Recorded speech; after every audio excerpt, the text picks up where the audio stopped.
up. I would call it it seemed like a yogurt, but I wanted to be sure. And it was like a crushed up old Mountain Dew can. And we don't even drink Mountain Dew in the How house. deep did so you it's have probably to been dig? there. Not very deep. It was it was barely surface level. Mm-hmm. But it kept going off, so I just wanted to make sure that my glasses weren't hiding somewhere in there.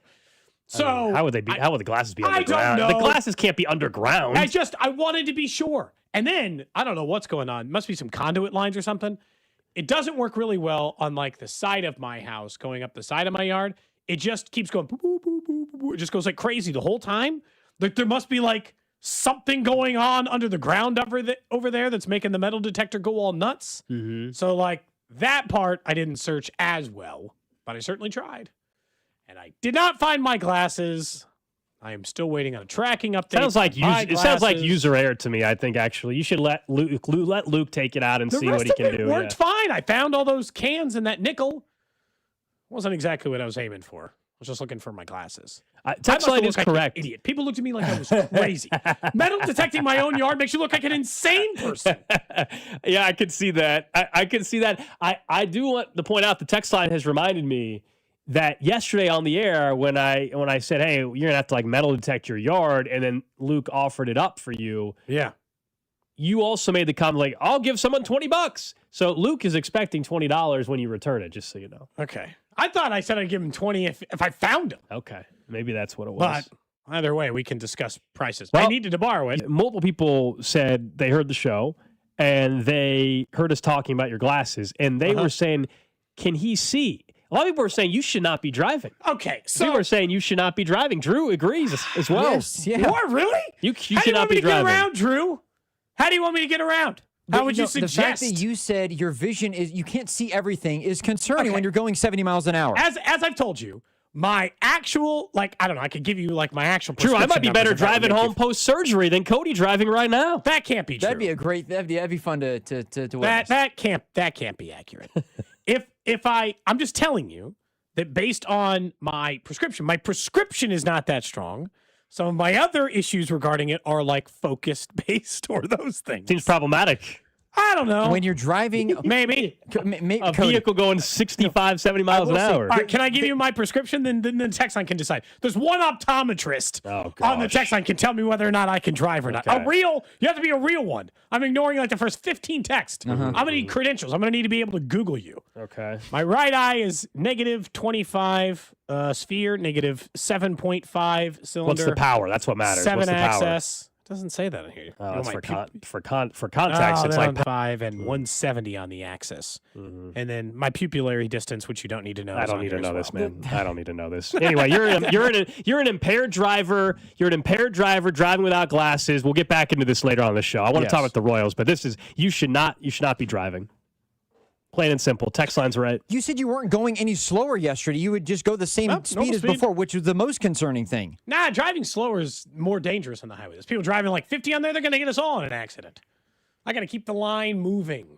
Would you rather go 50 and stay straight or 70 but not know if you're over the line or not? I got here. Law enforcement. I'm just saying, if you see a Volkswagen, around town, silver Volkswagen heading north around 2:15 today, please stop that individual just in case it's Cody. I don't need that kind of trouble. Don't write me a ticket for driving without my glasses. I don't have them. Yeah. Oh, I mean, it'd be pretty comical, actually, at this point, if you got pulled frustrating. over. Anyway, let's talk about the Royals, who are not frustrating. No, man. They're a ton of fun. They're a lot of last night was a blast out at the K. The weather was perfect, decent crowd, Cags bobblehead night, Cags goes yard. Michael Walker continues to be the most underrated pitcher in baseball. They've won 4 in a row, 8 of their last 10, and they are slowly creeping back to 500. 4 games? 3 under. Oh, 3 under. 3 under, right? Am I math right? 3 under 500, I believe? Or am I off on my record? I'm pretty sure 3 under 500. So they're 16 and 19. Yeah, 3 under 500. A game and a half back in the Central League against the team they're facing again tonight, obviously. So as said, they got to get back to 500 to get fully bought back in. They're doing everything possible to do that right now.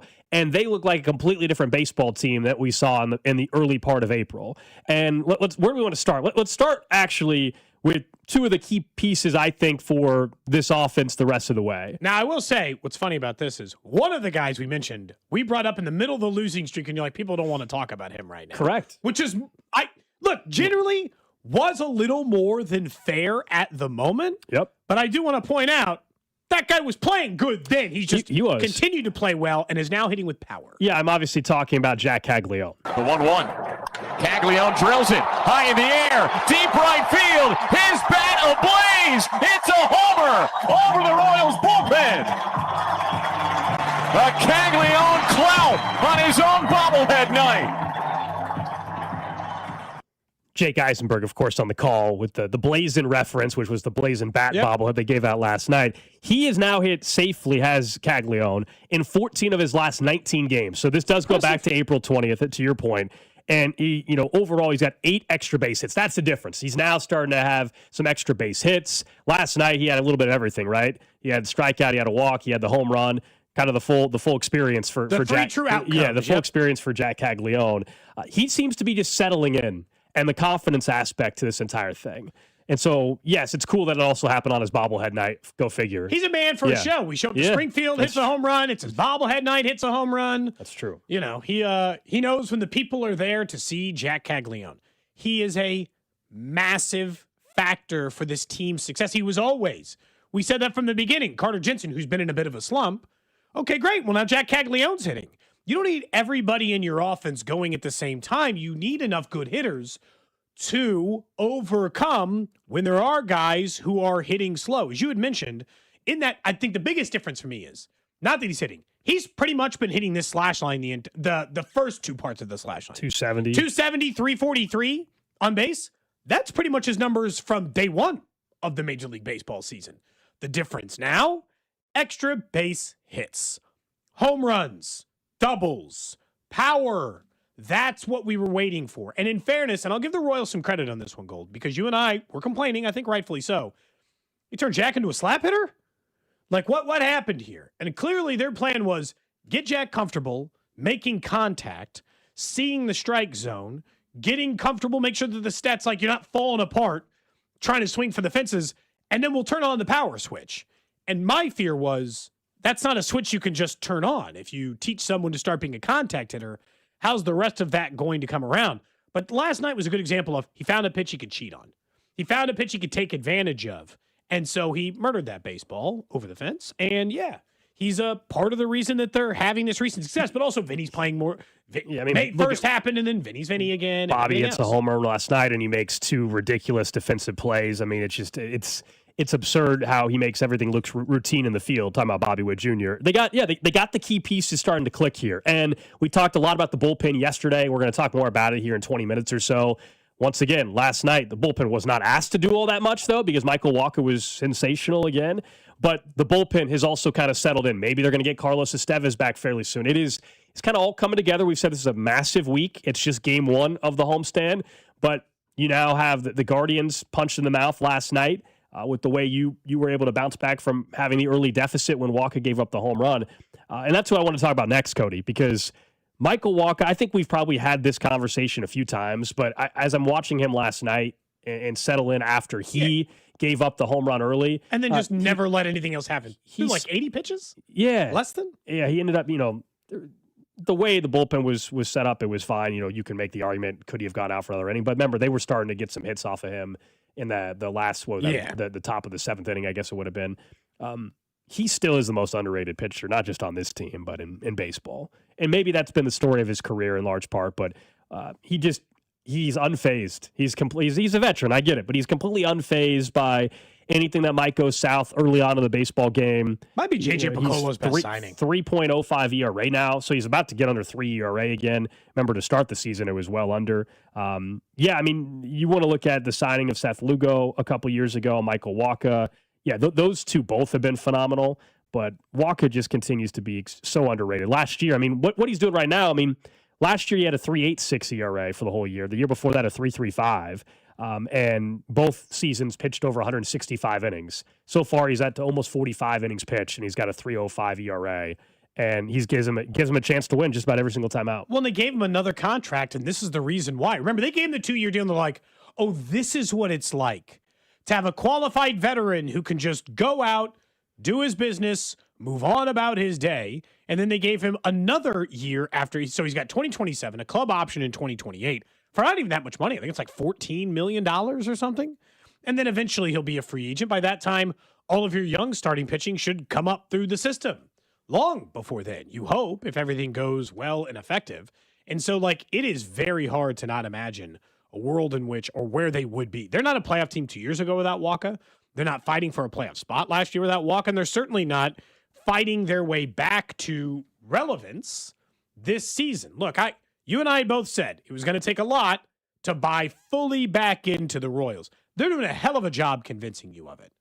That's for sure. And it's just like sometimes it is always the same thing. Specifically, and I think it's more with this team than any Royals team I've watched in recent memory, which is they got to have confidence to play good. They got to be like, play good, feel good. And if they get in kind of a rut, this is a team, and this is still a team that I fear for that reason. If they lose 3 games in a row, do they start being like, oh, no, we can't lose again.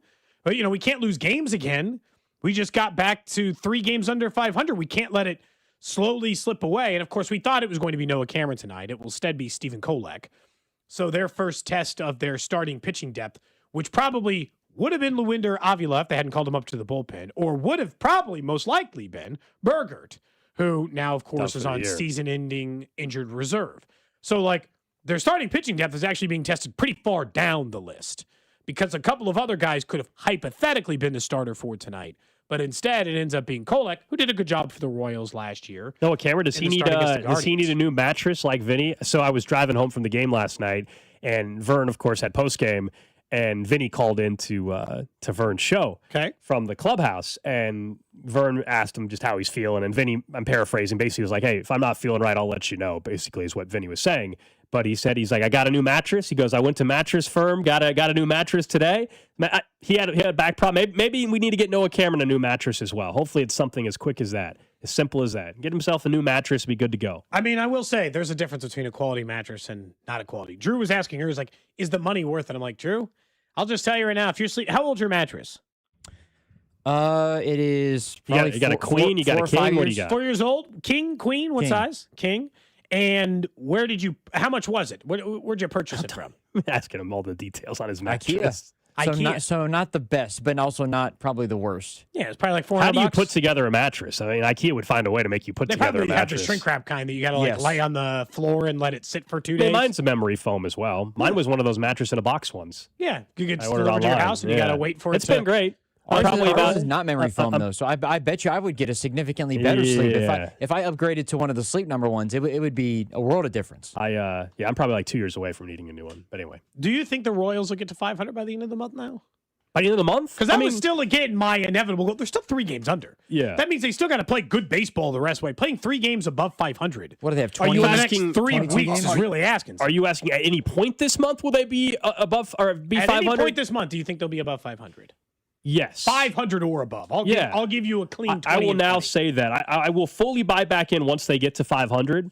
The way they're playing right now, I think they're going to get back to 500. Admittedly, the AL Central, if you haven't looked, is hilarious. The number 1 team in the division is 18-18. The number 2 team is, I think, 18-17.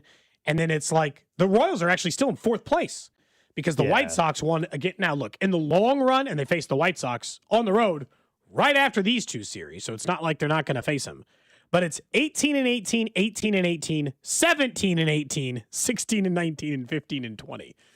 The entire division is like 500 or worse. There's not a single team above 500 in it, which again, that's great news for the Royals because if they win a couple more games, if they go 5-2, as we mentioned in this homestand, and in the early part of the season, their goal will be, can you just play better baseball than the Guardians and the Tigers from May 20th on? Yeah, because if you catch them, then it's just about playing better baseball than them the rest of the way, not who played better baseball up to that point. Now, look, tonight, as you said, with Noah Cameron not pitching, we'll see what kind of effort they get out of their starting pitching.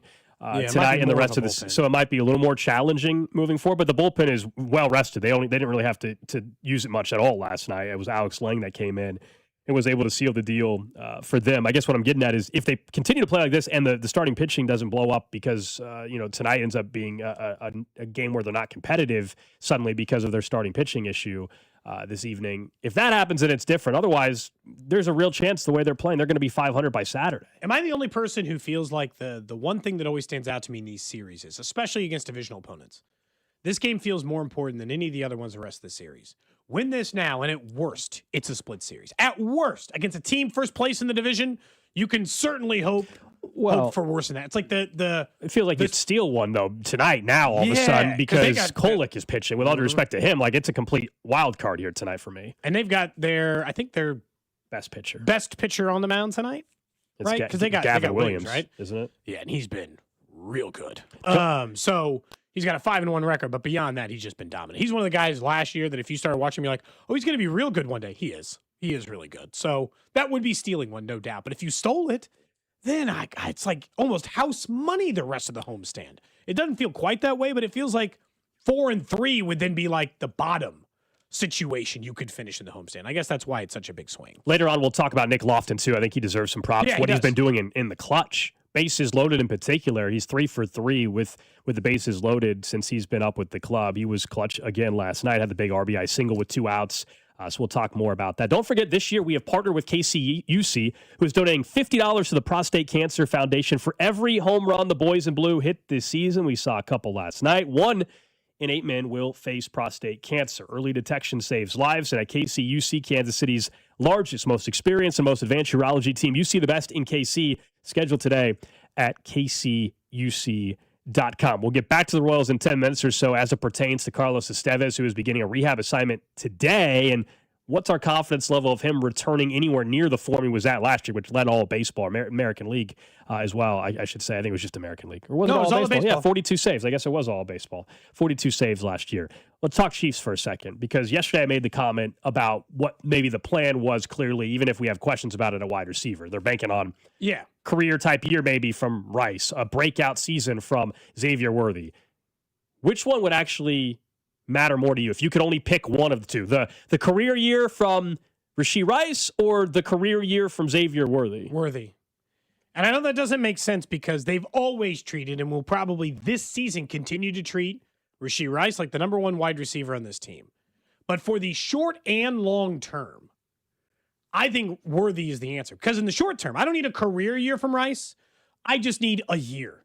If he is a 950-yard wide receiver, which is close to a career year because his best year was his rookie year, but certainly below his yards per game average that he did the last couple of years when healthy, fine. He'll be the, boring, I don't get 1,000 yards, but, I get 7 targets a game, 5 catches, 60-yard wide receiver, and I can live my life. Worthy, in the long term, it's fairly obvious because I think he's still more likely to get a long-term extension with the Chiefs than Rashee Rice would be because of the concerns over can he stay out of trouble and health and all the other stuff. For Worthy, it's like you spend a first-round pick on the guy. If he has a career year, it might only be 850 yards. But if I got Rice having an okay year and I got Worthy having a career year and I've got Thornton and some of these other guys, that's an offense. It's still not the 1,000-yard receiver I'd like to see out of Mahomes, but it is the kind of balanced offense they've been trying to promise me for years. And more importantly than any of that, it means the deep ball is back. It hasn't been there in years. And if Xavier Worthy has a career year, I can damn near guarantee you they threw some balls over 20 yards. And so, for more than anything in the offense, that might be the thing that matters to me. So I get the argument about the long-term part of Worthy, right? We all believe there's a very good chance that they'll last year for Rashee Rice in Kansas City. So if your argument is you want to see the progress from Worthy because that means you're getting at least another 2, maybe 3 years out of him, I totally get that. If we're just talking for 2026, it's Rashee Rice. He has the more potential here, or has more potential, I should say, to have the 1,300, 1,250, 8-touchdown type of season that puts him firmly in one of the top wide receivers in this upcoming season category. So for this year, the answer is Rice. If you want to take the angle of, hey, over the next 3 years, who needs to have a better year this year for your team to be set up moving forward? Well, then, yes, Xavier Worthy is that answer. For me, though, I'm just talking about for this particular season, who would you rather have the career-type season? It's Rice, because his career year also does mean 1,200-something yards, probably. Whereas his career year is 1,100. With Worthy, a career year, 800, 900. So that would be the reason why. I get your logic, though, on the long-term outlook of Worthy having the breakout year, sets yourself up for 27, 28, and beyond, whereas Rice has a career year. He might just be walking. You might just be getting, maybe you tag and trade him in the offseason or something. I maybe should have led with it because I think the deep ball part of it might actually be the most important part of it. The idea that would exist and be a thing again. I do think is really, really, really important. And so I understand that the career year for Rashee Rice is better than the career year for Worthy.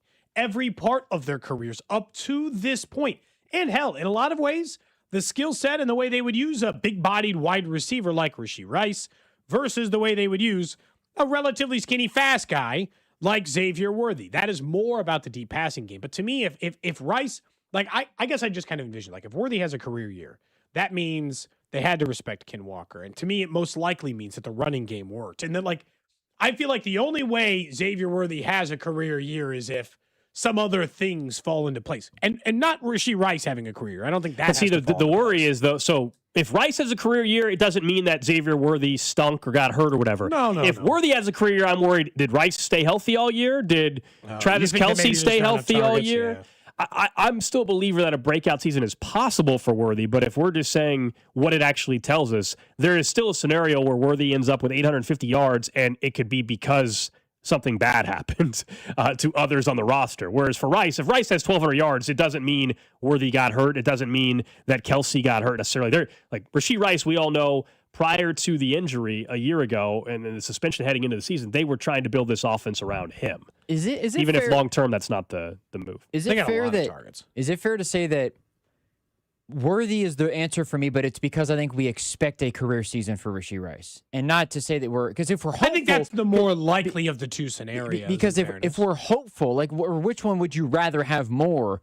I would say Xavier Worthy, because the expectation is for Rashee Rice to get that 1,000 yards because that's what he's been on track to have outside of the suspension or him being hurt. So to me, I think if Rashee Rice doesn't play if Rashee Rice doesn't hit 1,000, then either he got hurt again or he really had a bad season. I think the expectation is for him to have that career year where if you in a lot of ways. And Worthy, like you guys said, Worthy only has to get to 650 to have a career season. I will say, because the most he's had is 638. Right. Yeah. I mean, I think in this you're right. Yes. I mean, we're quite talking, a bit, 1,100 yards or 850, a good jump, And I will say, and you'd mentioned, does it mean, if Worthy gets that much, what happened with Rice? I will still point out that between Hollywood Brown and Juju Smith-Schuster, there are 119 unaccounted for targets in last year's offense into this year's. And look, you and I both think some of those will go to Taekwon, who only got 37 last year. I would expect. And Rice missed 6 games last year. And Rice missed 6 games. So, look, I can account for a few going to both of those players. Let's just say he gets 7 a game, 49. So, half. Let's say 50 of the 119 and then another 20 go to Taekwon. Well, they still got 40 targets laying around. Those can go to Worthy. Those can go to, maybe they finally involve Jalen Royals. Maybe they use Noah Gray more. But maybe it's Emmett Johnson. Maybe it's Kenneth Walker. Yeah, but I mean, those guys, I guess. It feels like Rashee still is. Throw to the running backs. I guess Yeah, it feels like Rashee's going to get a monster load of targets. He should. He does when he plays the most. He's going to get a Travis Kelce number of targets. He's going to get over 100, I think, just because of the way they've done things and the pace that he's been on, at least over the last couple seasons. And if he gets that kind of target share, if you guaranteed me that kind of target share, 120, 130 targets. Then to me, he's 1,200 yards. 100%. Then it's the 1,200 yards. It would have to be. If he plays the whole year, he'll get 120, 130 targets, based on his target average over the last 2 seasons. All right, coming up next, we'll get back into the Royals. Carlos Estevez making a rehab assignment today in Omaha. What would the expectation be for him when he comes back with this club? And what an offshore site is telling us about a coach's future in the NFL. Cody and Gold, brought to you by Heartland Men's Health, the leader in men's sexual health. Thousands of men have been successfully treated for low T, ED, and more, all with discretion and compassion.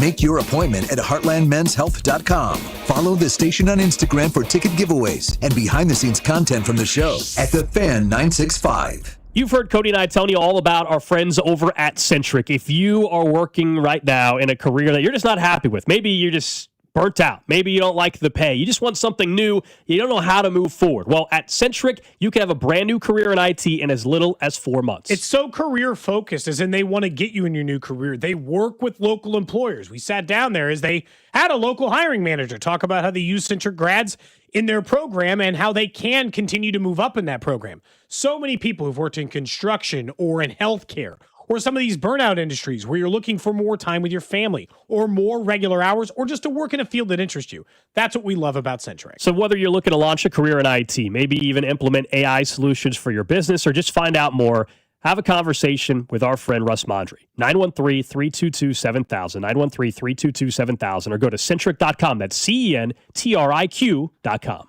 Wait, everything on this IHOP value menu is just $6? I told you it was amazing. A huge plate of pancakes, bacon, and eggs is just $6. Wow. There's also French toast, a ham and cheese omelet, and oh, they got a BLT and fries now. Okay, we're coming here every day. You don't have to tell me twice. Feast for just $6 with the IHOP value menu. $7 in some locations, available every day for a limited time at participating restaurants in the U.S. Hours may vary. No substitutions. Not valid with other discounts or promotions. Prices may vary. If you're looking for a new job and to work for a great local company, Gann Asphalt and Concrete is hiring.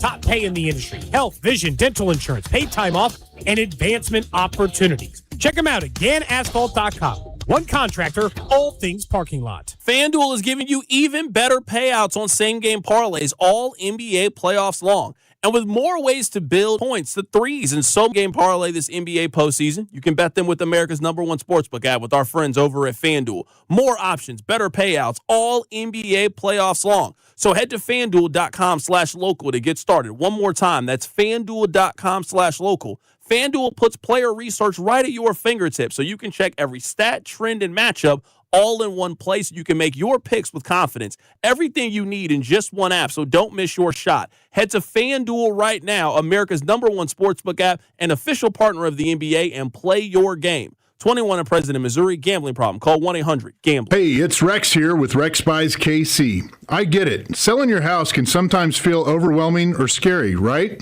I've seen it too many times. A homeowner thought they had a deal, only to have the buyer back out at the last minute. That's not how we do business at Rex Buys KC. I'm local, I know Kansas City, and I make sure every deal actually closes like it's supposed to. No hidden fees, no showings, no last-minute surprises, just a fair cash offer and a process you can count on. We buy homes in any condition and judgment-free. So whether your house needs repairs or you just want a fast, hassle-free sale, we can make it happen. If you want certainty, transparency, and someone local who actually delivers, call 816-330-6000 or visit rexbuyskc.com. Rex Buys KC, helping people make smart choices one home at a time. 816-330-6000 or rexbuyskc.com. This is the story of the one. As a procurement manager for a hospital system, she keeps every facility in her network stocked and ready. That's why she counts on Grainger to be her single source for thousands of products, from disinfectants to lighting, air filters, and more. And with fast, dependable delivery, Grainger helps her keep every facility stocked, safe, and running smoothly. Call 1-800-GRAINGER, click Grainger.com, or just stop by. Grainger, for the ones who get it done. At Kansas City Proton Institute, we're delivering the future of cancer care with state-of-the-art proton therapy right here in KC. If you have breast, head and neck, or brain cancer, proton therapy may be a better treatment than conventional radiation. Don't wait. Get your second opinion at Kansas City Proton Institute. Come see Kansas City's largest, most experienced, and most advanced proton therapy team. Learn more at kcpi.com. Kansas City Proton Institute, where you see the best in KC. Finding great candidates to hire can be like, well, trying to find a needle in a haystack, but not with ZipRecruiter. Its powerful technology actively finds and invites qualified candidates to apply to your job. So while other companies might deliver a lot of hay, ZipRecruiter finds you the needle in the haystack. See why 4 out of 5 employers who post a job on ZipRecruiter get a quality candidate within the first day. Try ZipRecruiter for free at ZipRecruiter.com/team. That's ZipRecruiter.com/team. ZipRecruiter. Mother's Day, celebrate her with something truly special. At P.F. Chang's, enjoy a 5-course celebration experience starting at just $89.99. Featuring premium entrees like New York prime strip steak tataki, oolong chili and sea bass, and lobster and prawn fried rice, plus the bold signature flavors she loves. It's more than a meal. It's a celebration made just for her. Reserve your table now and make Mother's Day unforgettable. Only at P.F. Chang's. Available when you dine in for a limited time only at participating locations. Offer may vary. T-Mobile has an exclusive bundle for customers 55 and up. I'm Sarah Bowl. Yeah, I'm Frank Bowl. A reliable network is key for us. And with T-Mobile, it's been wonderful. And going to the 55 plus plan saved us so much money. A lot. And that's important. Trying to keep costs down. The home internet's been perfect. It's fast, it's quick. The setup was so easy, it took less than 15 minutes. It was like, if you want simplicity, coverage, reliability, you want the whole package, T-Mobile has it. Right now, T-Mobile customers 55 and up can get 2 phone lines on America's best network, plus America's fastest 5G home internet for just $30 each.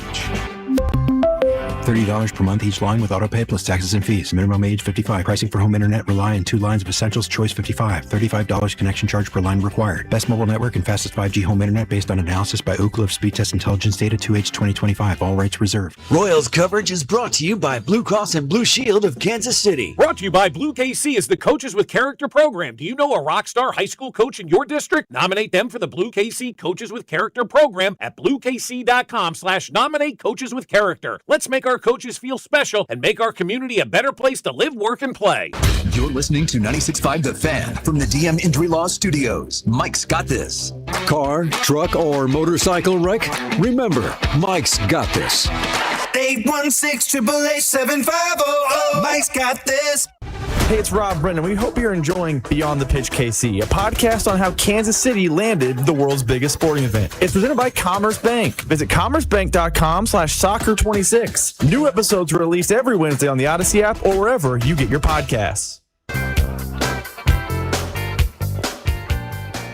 Just getting going here on a Tuesday. Cody and Gold, Alex Gold, Cody Tapp, Drew Nixon with you. Coming up in about 7 minutes, I want to get to what one site is saying about the future of an NFL head coach. Thought that was pretty interesting. And I think you're going to love what Kenneth Walker said the other day on Kay Adams' show about Eric Bieniemy. And it just speaks to maybe the difference of what the Chiefs are going to have this particular season with this coaching staff. We'll get to that in just a bit. You guys can always chime in, 913-586-7965 over on the Jay Southland Tow Service text line. And as we mentioned, the video stream is up and running on YouTube, Twitch, X, and Facebook. So we got a good update yesterday. We'll see how long it takes. But Carlos Estevez finally is going to Omaha for a rehab assignment. We all know the backstory. Back during the WBC and spring training, he clearly did not get ramped up enough. The velocity was not anywhere near where it needed to be. His command was terrible in that outing that he had against the Braves. He also got hit with a line drive in the leg, or ankle, I guess it was. So a combination of all that resulted in an IL stint. Fast forward 20+% of the season, through the season, and he is now holding a rehab assignment in Omaha. We don't know how long that's going to take, but he's clearly on the way to returning to Kansas City. This was the guy that was going to be the closer for you this year. He had 42 saves a year ago. What's your confidence level that he can return at all to what he was when he was rolling last year? You know, before his outing, I already had tempered my expectations. We had the over-under 30 save conversation. Yeah. I took the under. That was before we even knew about the injury. So I already did not think he would be quite as dominant. The two biggest regression candidates have regressed the most. Yes. Noah Cameron and Carlos Estevez. Absolutely. So I think they do desperately need him back in the bullpen despite how it's been better, but it really kind of screwed up the rotation of this bullpen and the plan, I should say, of this bullpen. Carlos coming back, I do think he will get an opportunity to close again. The question is, how soon do they get him back in a high leverage spot? Because if the velocity returns and the command is there, Cody, at some point he's going to be given that opportunity to be the closer again. He was scheduled to be the opening day closer, and we're still only a month into the season. They're not going to completely punt on that yet. I don't think so, but I would point out that Carlos Estevez did not spend a huge chunk of his career as a closer. In Colorado, he was not the closer. And I'm not saying that's not uncommon. The Royals have talked about how they slowly work guys over into that role. He has essentially, though, only been a closer since 2024. Between a couple of teams in 2024, he closed out 26 games. Then he was a closer for the Royals last year and closed out 42. Before that moment, 2023 for the Angels, he was a closer. So he had 31, 26, 42. He'd not closed any but 12 games in his career before that. So he just wasn't the closer. No, but you pointed out 3 years in a row now. Yeah. But but the output's been good, as you pointed out. But now it was a 3.90 ERA and 31 saves, a 2.5 earned run average and 50 in the 26 saves, and then of course last year 2.45 ERA with 26. Because a week and a half ago, if we had this conversation, everybody would have said, yeah, Urseg, don't trust him as much. He's not looking sharp. Now, fast forward the last week and a half, Urseg has looked way more dominant and again. The bullpen has looked way more dominant again. I think that they need to, as much as they've already slowed walked this, just make him the 6th inning guy for a couple of weeks.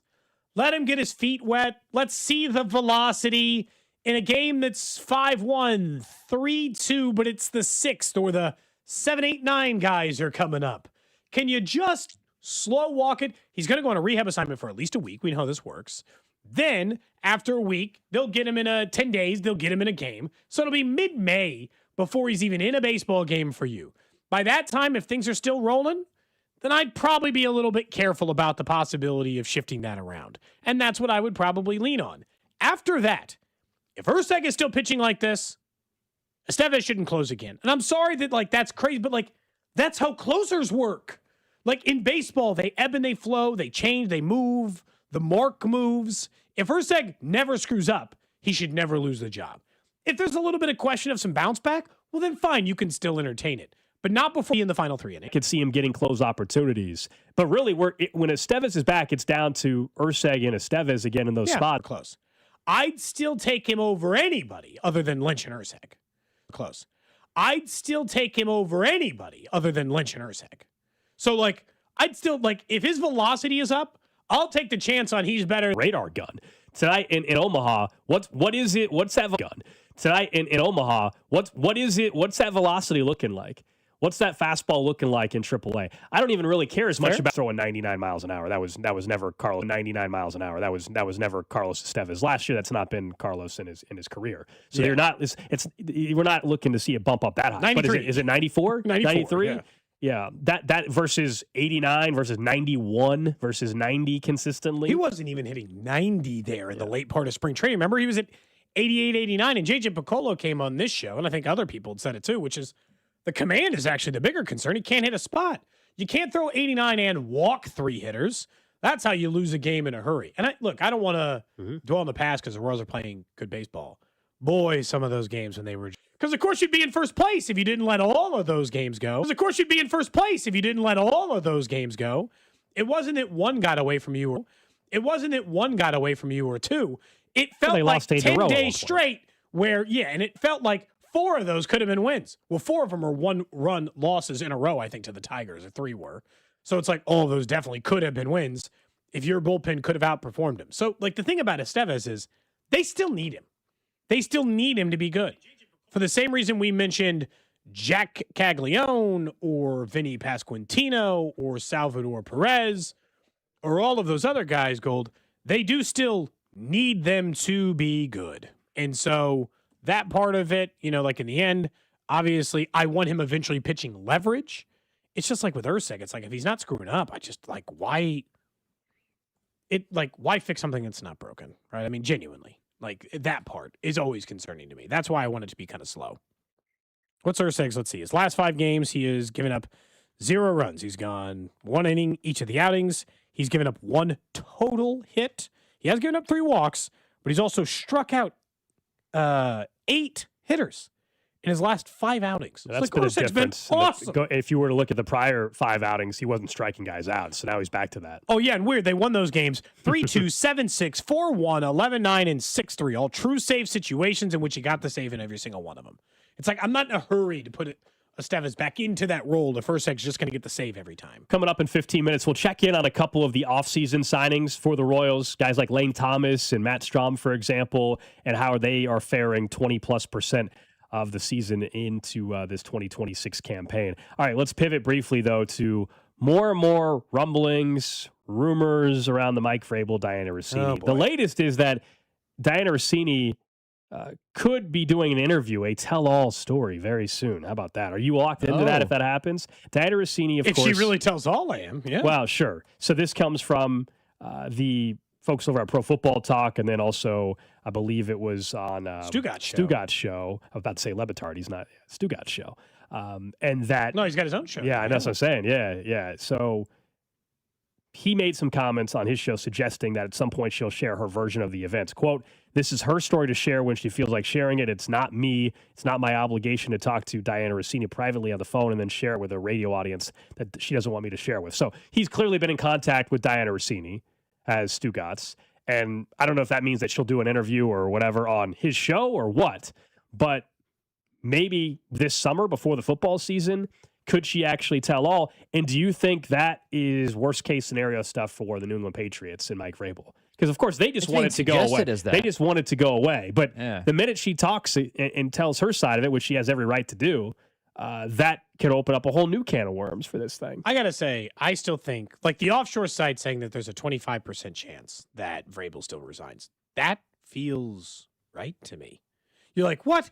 What is that offshore site? Well, I don't know, but like in what world? My biggest, the reason why I think that number, or at least there's still a possibility, let's just say, of his resignation at some point is, if it keeps going the way it has been going, which there's just some other leak every 3 days of a slow trickle out, or if at any point she does a true tell-all, she stands in an interview and says, yes, this has been taking place. It's been taking place for years.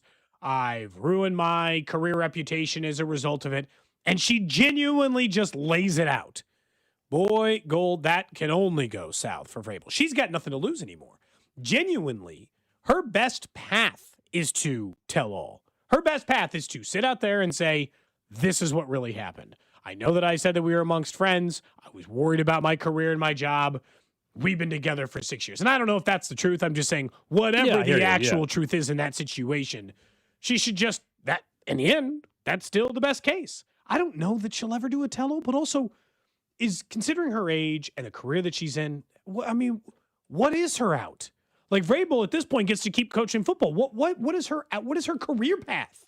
Like I understand. I think honestly, Stu Gatz offered her a job or whatever. I'm guessing a podcast or her own show, something like that on one of these that's online maybe a platforms. Sidestep to sports, but include sports. Now, as far as the tricky part for her, in terms of reporting and getting scoops and things like that, I don't know how. More entertainment now. I don't think anybody, frankly, is going to trust her with information that's a coach in the league now. Like if I was an NFL head coach right now, am I really going to be sharing information with her moving forward? Yeah. And it's all about information. If you're an quote unquote insider, it's all about having relationships in trust. You can't safely. And I don't think she can do that effectively moving forward. I understand that he is to blame as well. I'm just saying for her job, it is different. In a reporter sense, maybe not, but she still has those connections. But some of them are you, but honestly, and I don't like, would you feel confident sharing as much information as you once did now seeing this all come out? I don't think you are. I think it would take time. Like, but if you're an NFL, depending on your relationship. Eventually, I think it would be possible. Maybe it's just because of this situation of you're not having any relations with them. So it's like if they're like, hey, do you want to, is there any scoop on this? I mean, you could say yes or no. They might not want to be associated with Sure, them. right. And a huge part of the problem is the entire news breaking machine, the thing that's come, the only reason anybody cares is social media. And the worst place, because nobody tunes into ESPN for Adam Schefter to break the news. I don't care. I'm not watching the channel when he does it. I only see it on social media like every other person on the planet. The problem is if you are a newsbreaker in sports and social media is the only outlet that genuinely matters for your breaking news, it is a cesspool for her forever now. Yeah. Like she can't, like Vrabel can just not be on social media for his job.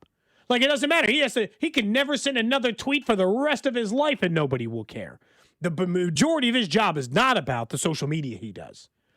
All of her job is. If you are a newsbreaker, that's the job. That's the job. Are you saying from the standpoint of like she's just running into content about herself, or she's just the comment section in anything constantly. she ever posts forever? I think that's will be a nightmare, a hellscape. Which is why, and I know that you can judge somebody for doing it this way or not, but you just got to turn the comments off. You have to mute your last name. You have to all of that stuff. Like in order for you to just function in that space. You know what I'm saying?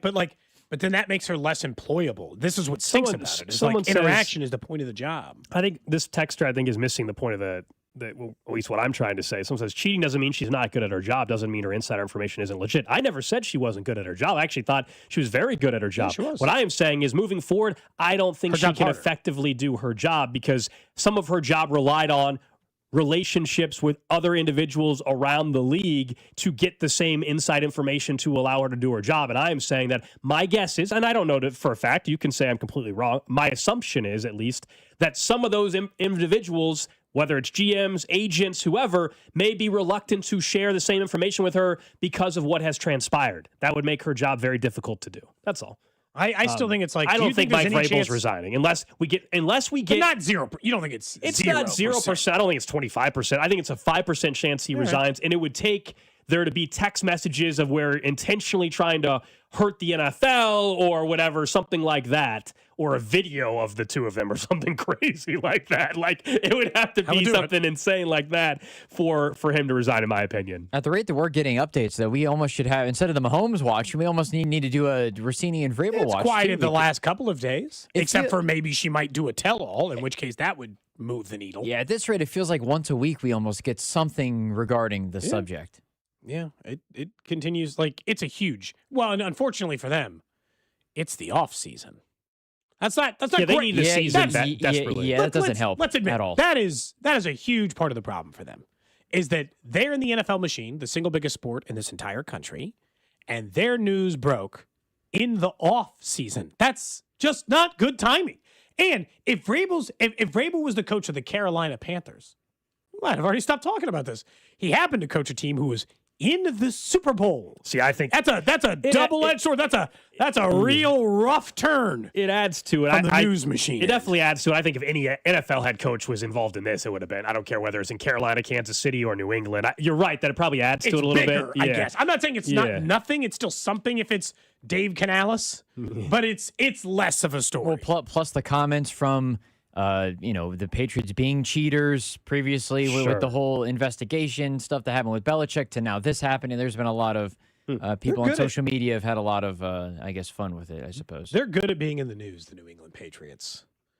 They're very, very, very good at that. You would have expected something like this from the Cowboys, you know? Jerry would love everybody talking about the Cowboys. Honestly, I think Jerry wishes this kind of stuff would happen to them. There's no, I understand. But Dude, there has Jerry to be, loves being in the news. Didn't you really say that, Gold? No, yes, he did, Cody, but there has to be a point. There's got to be a line in the sand somewhere where you just don't, there's no way. Smiles and glory holes. There is no chance that Jerry Jones would have rather Diana Rossini had this sort of a relationship with whoever their coach is now. I forget. Idiot things can turn into good decisions. You'd have to remind me. That would be an idiot thing for sure for him to want that. We played this on the show in the middle of the Micah Parsons, I remember. He openly said, I like this drama. You think I'm an idiot?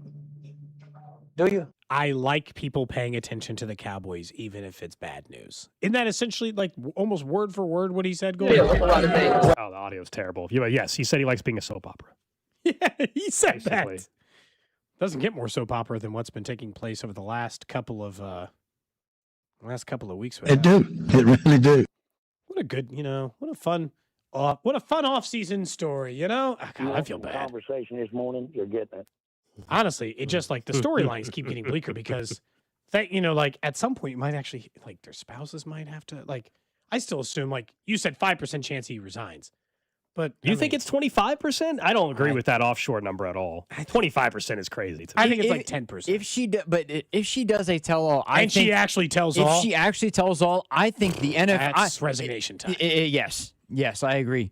And at this point, though, her husband, as far as we still know, has essentially, if he was in fact the one that hired the private investigator, he has essentially single-handedly entirely ruined her reputation as an insider forever. Who's to say she's not just going to try to do, not necessarily the same thing for Vrabel, but she's like, you know what? At this point, forget about it. Who knows? Go ahead. Yeah, I don't know.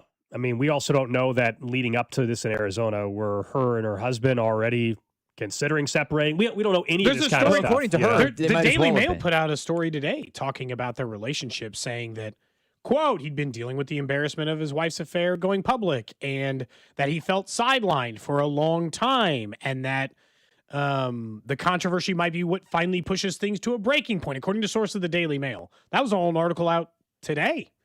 So who knows? Who knows? That also said that he still cares about her. And for her maybe want to find a way to fix for things. her to openly go on multiple shows and say that her mom is telling her openly that her marriage is falling apart and she's okay with sharing this is just, that was enough to say it was already getting there anyways. Mom saw it the whole time.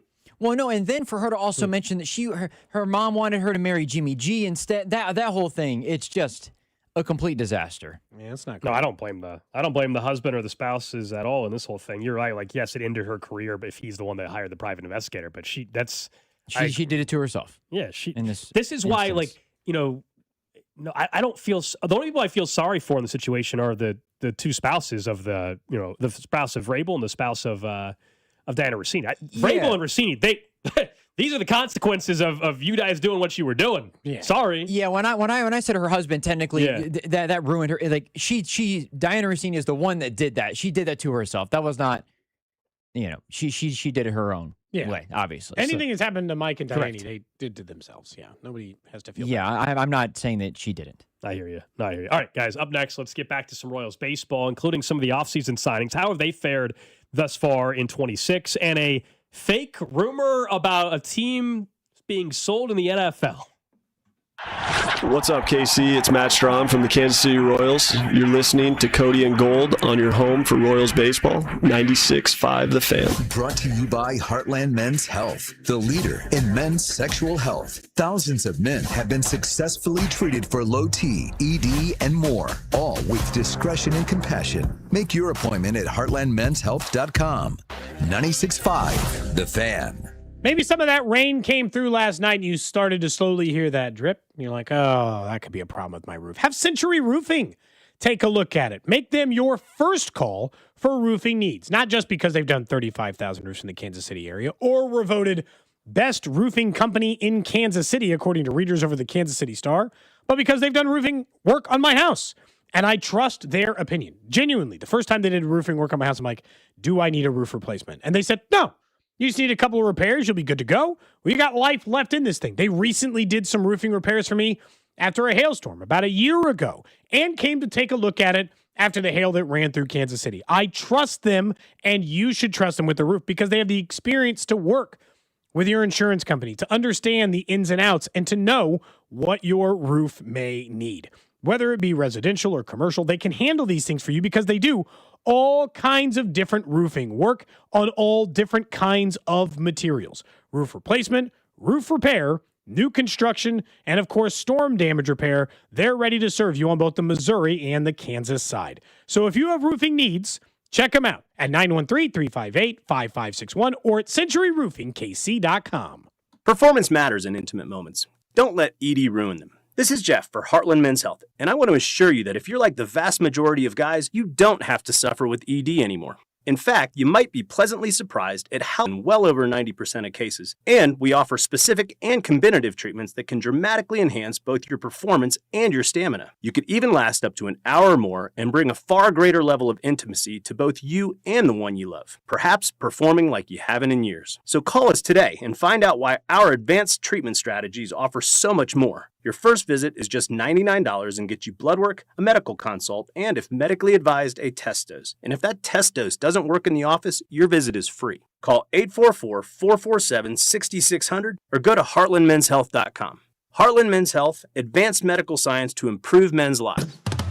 At Liberty Mutual, we love helping people with things like customizing car insurance, just like how we customize a song for you.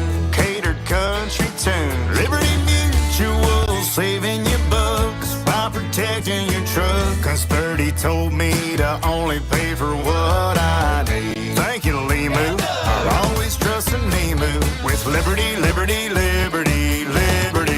Spring is here, and as the weather heats up, the sports action heats up at Circa Sports. From baseball to basketball to hockey, Circa Sports has it all. Circa Sports isn't just sports betting, it's sports betting the way it should be. High betting limits, player-friendly pricing, and exceptional customer service. Whether you're looking for playoff futures or props on your favorite players and more, Circa Sports has you covered. And don't miss out on the special Royals props for every game. Download Circa Sports app or visit circasports.com today. Must be 21 or older. Gambling problem? Call 1-800-GAMBLER. Call Hamilton today for our $79 to help prevent expensive drain repairs.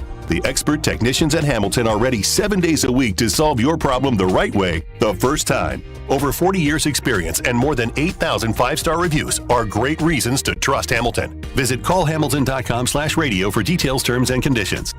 This Mother's Day, treat all of the moms in your life like a queen. No, wait, an empress. With a little help from IV. Surprise her with a stunning floral arrangement, or choose from dozens of gift cards for some retail therapy. Then bring the whole family to brunch at the Hy-Vee Market Grill. Just $19.99 for adults, $6.99 for children 6 to 12, and kids 5 and under eat free. Just one stop for endless options to crown her queen for the day. Only at Hy-Vee. Moms are the most important people in our life, and she deserves to be honored on Mother's Day. This year, treat your mom to an amazing brunch at Hy-Vee with fresh eggs, crispy bacon and sausage, biscuits and gravy, fresh fruit, sweet treats, and so much more. You can bring the whole family for just $19.99 for adults, $6.99 for kids 6 to 12, and kids 5 and under eat free. It's Mother's Day brunch at Hy-Vee. They have everything to honor Mom. So make this Mother's Day the most memorable ever, only at Hy-Vee. This is the story of the one. As a procurement manager for a hospital system, she keeps every facility in her network stocked and ready. That's why she counts on Grainger to be her single source for thousands of products, from disinfectants to lighting, air filters, and more. And with fast, dependable delivery, Grainger helps her keep every facility stocked, safe, and running smoothly. Call 1-800-GRAINGER, click Grainger.com, or just stop by. Grainger. Get covered the same day. This is the story of the one. As a maintenance tech at a university, he knows ordering from multiple suppliers takes time away from keeping their arena up and running. That's why he counts on Grainger to get everything he needs, from lighting and HVAC parts to plumbing supplies, all in one place. And with fast, dependable delivery, he's stocked and ready for the next tip-off. Call 1-800-GRAINGER, click Grainger.com, or just stop by. Grainger, for the ones who get it done. What's up, KC? It's Chris Bubich. Tune in all season long to the play-by-play with Denny, Jake, Ryan, and Stu right here on your home for Royals baseball. 96.5 The Fan. KFNC FM and AM, HD1 and HD2, Kansas City, an Odyssey Sports Station. 11 o'clock hour here on Cody and Gold. Alex Gold, Cody Tapp, Drew Nixon with you. Cody still not wearing glasses. Yes, people are asking if you're just tuning in for the day after yesterday. Cody took home the metal detector. He did not find his glasses. He still looks way different right now. I can't get over it. He also, as we determined, should not be driving. If anybody wants to give him a ride home, I think that's safe. I think you should leave your car here. I have to go to UMKC first. I don't think you should do that. You think I should cancel class due to lack of glasses? Yeah. Oh, coming up at Trash of the Day, I have some more advice for you, Professor. Interesting. What do you think the students are going to say when you walk in with no glasses? They're going to... I know. He's not going to even notice his students are there. You can't see. I guarantee there's going to be somebody who asks why you don't have glasses, and you're going to have to explain it. The first person who walks in the room is going to ask it. I've worn glasses the entire semester, and all of a sudden I don't have them? That's going to be the first question from, I don't know, the entire class. I think I'm convinced, Drew, I don't know if you're on the same page, that there's more to the story here. You know, he said he was doing yard work and just magically lost the glasses. That's what happened. You can't see without them very well, so I'm surprised you didn't notice right away. I'm convinced there's more to the story. Did you get sunglasses on? Bar fight, something. Why did you put them in your pocket again? Because I wasn't going to go all the way in the house to grab all my yard tools. I had set them out earlier. Okay. And so I put my sunglasses on because it was sunny. And so I just shoved them in my pocket thinking that'll be fine. And of course, it wasn't because I'm an idiot. And then they, got lost. Yep. As a kid, I used to lose my glasses or break them frequently because, you're a kid. Okay. That doesn't really happen much now because I pretty much wear them all the time. You should get those glasses where they turn into shades essentially, and transition ones are so dorky. Yeah, the transition ones. I agree. I'd rather Drew. I'm not kidding. I had a boss, and when I was in a small town in Colorado, he had those transition lenses. I'm not even kidding. If you made me choose between the transition lenses and having an old lady chain for my glasses that hung around my neck, I might choose that. Really? I genuinely might choose that over the transition ones. Okay. I don't want the transition lenses, man. I don't want them. I don't blame you. All right. It's not a good look for I want someone to crochet me some in fairness, you wouldn't lose your glasses.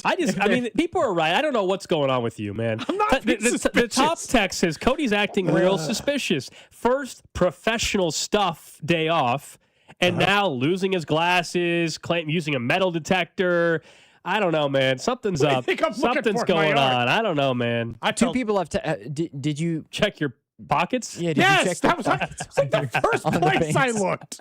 Yes. All right. Well, we'll continue this mystery of your glasses, and then you need to give the metal detector back to a listener, please. Yeah, I will. He can have it Don't back steal tomorrow. it. Don't if steal he's it. listening, Luke, we can make arrangements. I can get it back to you. We'll get to the trash of the day in 15 minutes, and it does relate to teaching, and I think it's good advice for you. Okay. I have trash of the day that also gives you some advice. Okay. In the meantime, let's talk some more Royals baseball. Yeah, and specifically the off-season signings or trades that they made, and just generally how that's going, because that's generally maybe even more than draft or anything else, or that's how we judge GM. Do you make the moves in order to make the team good enough to make a playoffs? Last year, every outfielder they brought in was a dud. Yeah. Hell, the best move they made was probably trading for Adam Frazier. A deal that the fans probably hated. Well, Carlos Esteves. That was a great move. No, I mean, like, decision. And then, of course, people questioned the midseason extension of Seth Lugo at the time, because then, of course, after that, he was bad. I think if you look at it across the board, so far, what complaints do you have? The plan, and now I understand the record still has an issue. The players themselves, who's been the biggest disappointment? Isaac Collins? Like, to this point, is that genuinely the one that's not working out the most? Of the offseason acquisitions? Yeah, that would be it. Lane Thomas got off to a rough start, but he's settled in. Yeah, Lane Thomas is fine. Isaac Collins' average isn't very good. Can I point out that he still is like second in the team in on-base percentage at .349, something that the Royals clearly covet. He was not signed here to be a big power bat hitting 40 home runs a game. He was signed to be a platoon outfielder who got on base. That's what Isaac Collins is doing. I got no complaints about Strahm. Nick Mears has been fine. Starling Marte, when he hits against lefties, is acceptable. Like, I'm not saying they didn't spend some big dollar assets on these guys, but if you want to go through some of the other names that we mentioned, they all rank in the bottom 10 of OPS in baseball. If it's Jarren Duran or a million other guys that we mentioned as possible additions for the Royals. So far, they've stunk. To this point, the moves Harrison that they've Bader's made, not had a good year so far. So just for perspective, Preston Farr over from, I think it was Royals Report, put this out on X last night, and their outfielders just ranking. In OPS, the Royals outfield as a whole, 8th in baseball right now, 4th in baseball in on-base percentage, 10th in walk percentage, 4th in batting average, 269 out of the outfielders. That is a vast improvement from where it was. If these trends continue, this team will continue trending towards being above 500, right? We can talk about the reality, which is they're still a team 3 under 500. But these elements, the last 2 weeks or so, a week and a half, where the outfield now ranks, where the bullpen is now sitting ERA-wise the last 11 or 12 games and outings for them, all that will trend you towards being a well above 500 baseball team. We'll see if it continues. But, you know, this outfield has been a problem for a couple of years, and we know they have struggled to find a solution. And those numbers I just rattled off, you compare where this outfield was, and again, it was dead last. Preston credit for it, but this point last year, just from a batting average, and I guess even so 221, 325. Right now, 269, 359. In 2024, the outfield was only hitting 190 at this point in time of the season. It did not get better, by the way. This is the best start, believe it or not, for Royals outfield since at least 2022. Well, I'll point out that Yastrzemski's not even been good this year, if you wanted to bring him back. And then Kyle Isbell, 289, 352. He's having a career year after having a career year last year. Now, they're limiting a little bit of his playing time, which I respect. He's only played in 28 games. They've been platooning him and not letting him play against lefties. And shocker, it's working. Isaac Collins, 231, 349 on base. No power. The slug's low. The power's low. I get it. So that's been a part of the issue. But then Lane Thomas, 234, 380 on base percentage. Like batting average, I get it sometimes. You see 234 and you're like, how could that be working? He's getting on base 380. His job is not to drive in runs. Sorry. His job is to get on base or to stay on base or to help, or to get on base in front of other guys and hope. Like, he can drive in runs. No argument against that. The run producers are the run producers. Vinny, Salvi, Bobby, Michael Garcia, and Jack Caglione and Carter Jensen at this point. He's behind all of those guys as a run producer, which means his job is to get on base. All I'm pointing out is that for an off-season signing, hell, even Starling Marte's hitting 303. He's only played in 13 games. He's a platoon player, and it is working. And so, like, I think if you look at the offseason, while it was a series of small moves, those series of small moves might be the only reason they're even close to 500. Or at least it's a part of the story, right? Because they had to carry at any version of the weak offense they had early, while the other guys got on base. Overall, I'm just pointing out that it's been largely maybe not like an overwhelming success, but a success story in the offseason plan.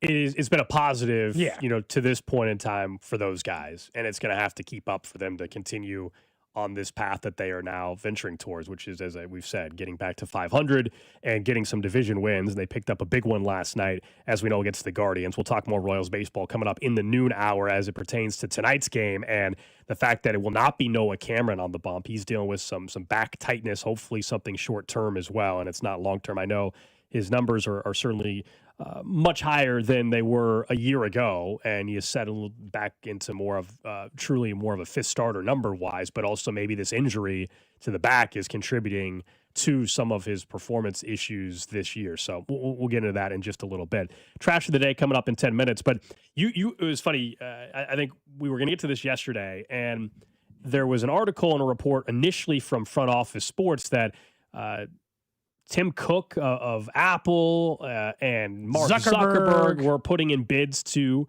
own the Seattle Seahawks. So for those that don't know, the Seahawks are up for sale. The reporting is that they should get as much as $10 billion for this team. It would be the largest sale of an NFL franchise in the history of the NFL.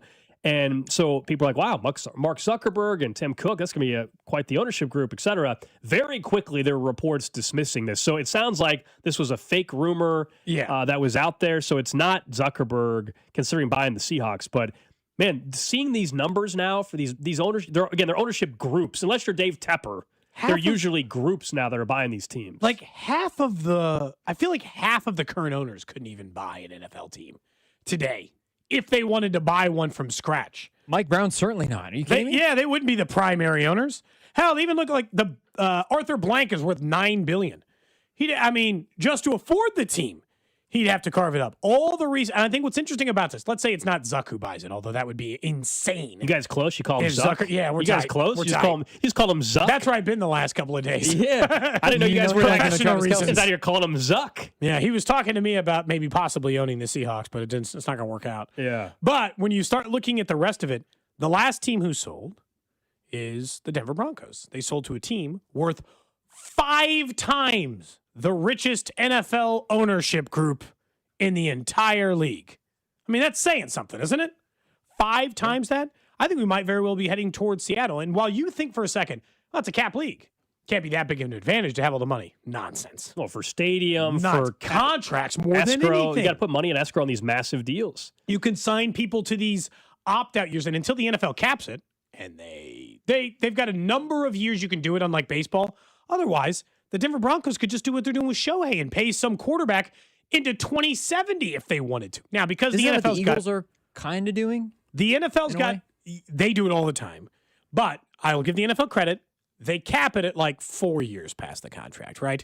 They don't let you extend it 10, 12, It's not 15. like baseball deferred money. Yeah. Years. And baseball eventually probably should handle that in the next collective bargaining agreement. But I mean, genuinely look at the difference. The Walton family's worth $121 billion. The Hunt family, as a group, is worth $24 billion. Tepper, who's a new recent owner as well, $23 billion. Kroenke, a relatively recent owner, $21.3. But then it's all the other ones. It's like you start realizing most of these teams don't have that kind of money. Mike Brown's not even worth $1 billion. That's a huge disadvantage for Cincinnati versus a team if Seattle sells to somebody worth $100 billion. That guy's poor. He's only worth $800 million.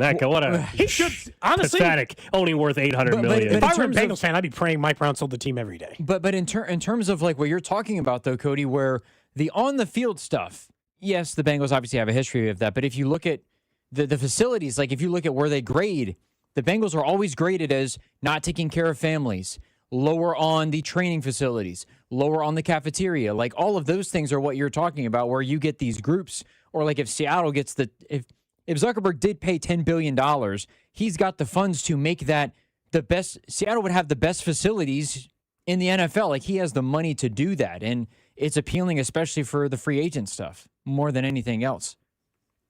Yeah, Like, and not the players. Look, players are obviously happy to get drafted anywhere, but I'm sure that there's some places where it's like, look, it would be nice to have really nice facilities. It would be like it's like the recruiting thing almost with college, like having better facilities where.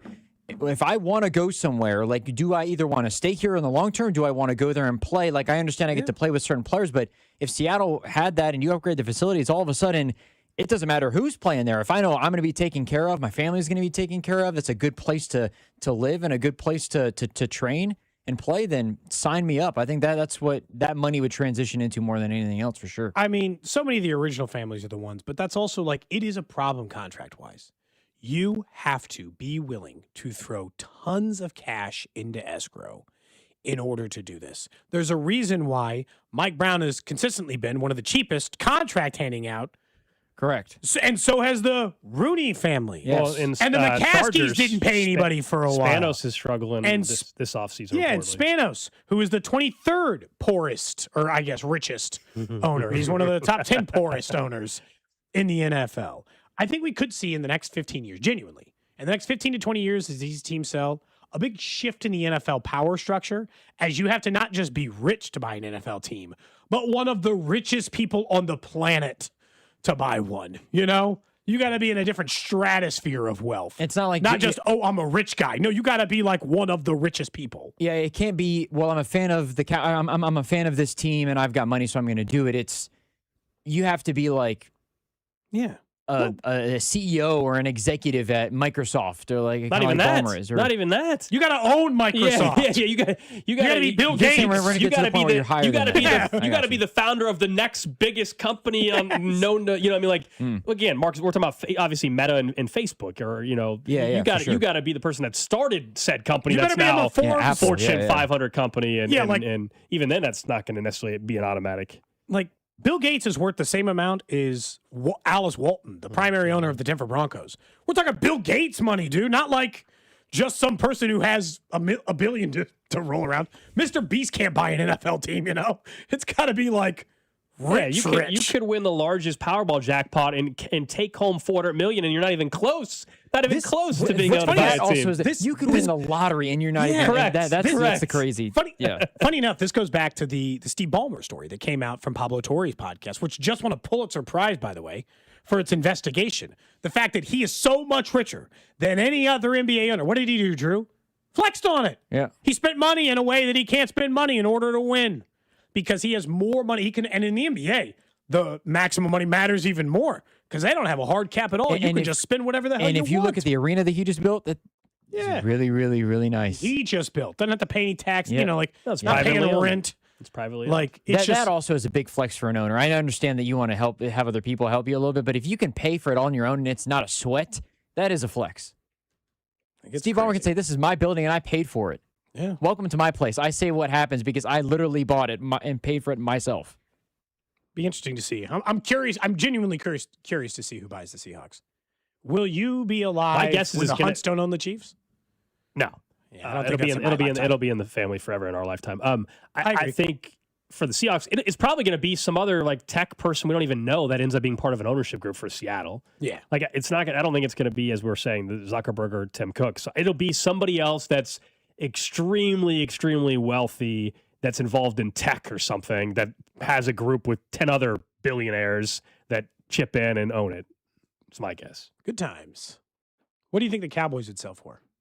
They're the most valuable NFL franchise, an right? Absurd amount of money. 15 billion at least. Yeah. It would definitely if clear. If the Seahawks are going for Seattle. 10, I think the Cowboys would be over 15 billion. It would clear Seattle for sure. That sounds how much was the Lakers again when the Bus family sold it? How much was that? Was it 10? Up to 10, something along those lines? 10. Okay. 10 billion, exactly. 10 billion. But they go for more now. It will like you. And this is if Seattle sold for 10, then the Cowboys would absolutely go for like 12 and a half or 15. Because there's new media rights deals and everything. Even if the Seahawks were sold again 10 years from now, it'd be worth more. You know what I mean? Like, it's a guaranteed. I wonder what value wise, your value is going up. I wonder if the Knicks, if the Knicks sold, if they would be Lakers over 10 ish money. Yeah. All right, let's get to it. Trash of the day. All right, this one I think is some good advice for you, actually, Cody. Okay. Learn from this trash to help you as a professor. So we go to an English teacher in Nottingham. Oh, in the UK. In Yeah, England. we're just watching Nottingham Forest yesterday beat up on Chelsea. Sorry, Rob. A 30-year-old English teacher in Nottingham has been banned from teaching, Cody. Oh, man, tough. For 2 years at least. Oh, only 2 years? Here's why. There was a water bottle in class that the teacher had. Of course, the water bottle did not have water in it.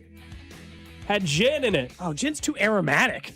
She brought the bottle to school while celebrating her birthday, and she said she mistakenly brought it onto school premises, still containing alcohol. She admitted that once she realized what she was drinking, she stayed in the classroom rather than leaving. A teaching panel found she admitted to unprofessional behavior, putting pupils at risk of harm. She's been suspended since January of 2025, was fired in March. She may not be done for good, however. She can apply to have this order lifted no earlier than April of 2028. So my question is, you've got a little thermos or Yeti. It's not full of gin. What are you That'd be taking? a lot of gin. I would suggest not filling it up with gin when you teach this evening. So first, I saw a high school teacher pour vodka into a coffee cup once, and I just walked away like, good luck to you, sir. Must be a tough day. High school teacher? Yeah. I'm convinced some of them do that. Yeah, for sure. well, that one definitely did because I saw it. The other part is, I don't think I've ever had alcohol, even like, maybe you and I had like a beer in a baseball game before a class once, and I felt bad about it. Like, am I not supposed to do that? But I did used to have a professor who would offer to buy us drinks at the end of the semester, and I've largely considered that maybe I should do that. But then I thought, they're going to fire me. You don't think I can go to a bar around the corner and say, I'll buy you guys a couple of drinks if you want to just talk about the industry? What's the risk? I don't think you should. I don't think you want to get into that. You don't want to open that can of worms? Yeah, I just would stay away from that. I would stay away from that. That's all. I don't think, Cody, being a adjunct professor, that's of your best interest. If you were a full-time professor, are you saying I got tenure? I can just do whatever the hell I want? Well, so there, I had professors who also said, "Hey, if you want to come hang out," because some professors, you have better relationship with than others because one, you either taken multiple classes with them because they're in your major or whatever. But they might be at a spot. They invite anybody to come hang. They don't say they'll buy you drinks, but when you're there, they might buy you a drink. I think if goes on, you're better. But to do it right after the semester ends, before your grades are even submitted, I don't think that's smart. If you're tenured, I think you have a better chance of letting it slide. But I haven't listened to it. I think you got to wait till the book is closed on the semester fully. In regards to the story, so she admitted that she realized and admitted it. I think she actually gets reinstated. We'll see. I don't know, man. Is somebody going to hire her? She was drinking on the job? Well, the fact that she openly admitted it and said, yes, I made a mistake and everything I think she could get reinstated. It was her birthday. That doesn't help, but It's her birthday, and she was bringing a bottle of water that still had gin in it. Oh, that doesn't just accidentally happen. No. You don't had to get a funnel out. I mean, that took some work. I have my bottle of Propel. You guys know I drink it every day. I don't accidentally one day, guys, instead have vodka in this thing and not realize I poured vodka into the Propel bottle. You know what I mean? Like, oops. Yeah. I was drinking inside. I don't think you should do the drinks with the students until like maybe 6 months from now if you happen to come across. That's different when they're graduated. I don't think you should be doing that while you just wrapped up your semester. Maybe it's just being too considerate, but at least being willing to say, no, this isn't anything alcoholic. I don't know what you're talking about. At least to be like, you know what? Yes, I made a mistake. This is the reason.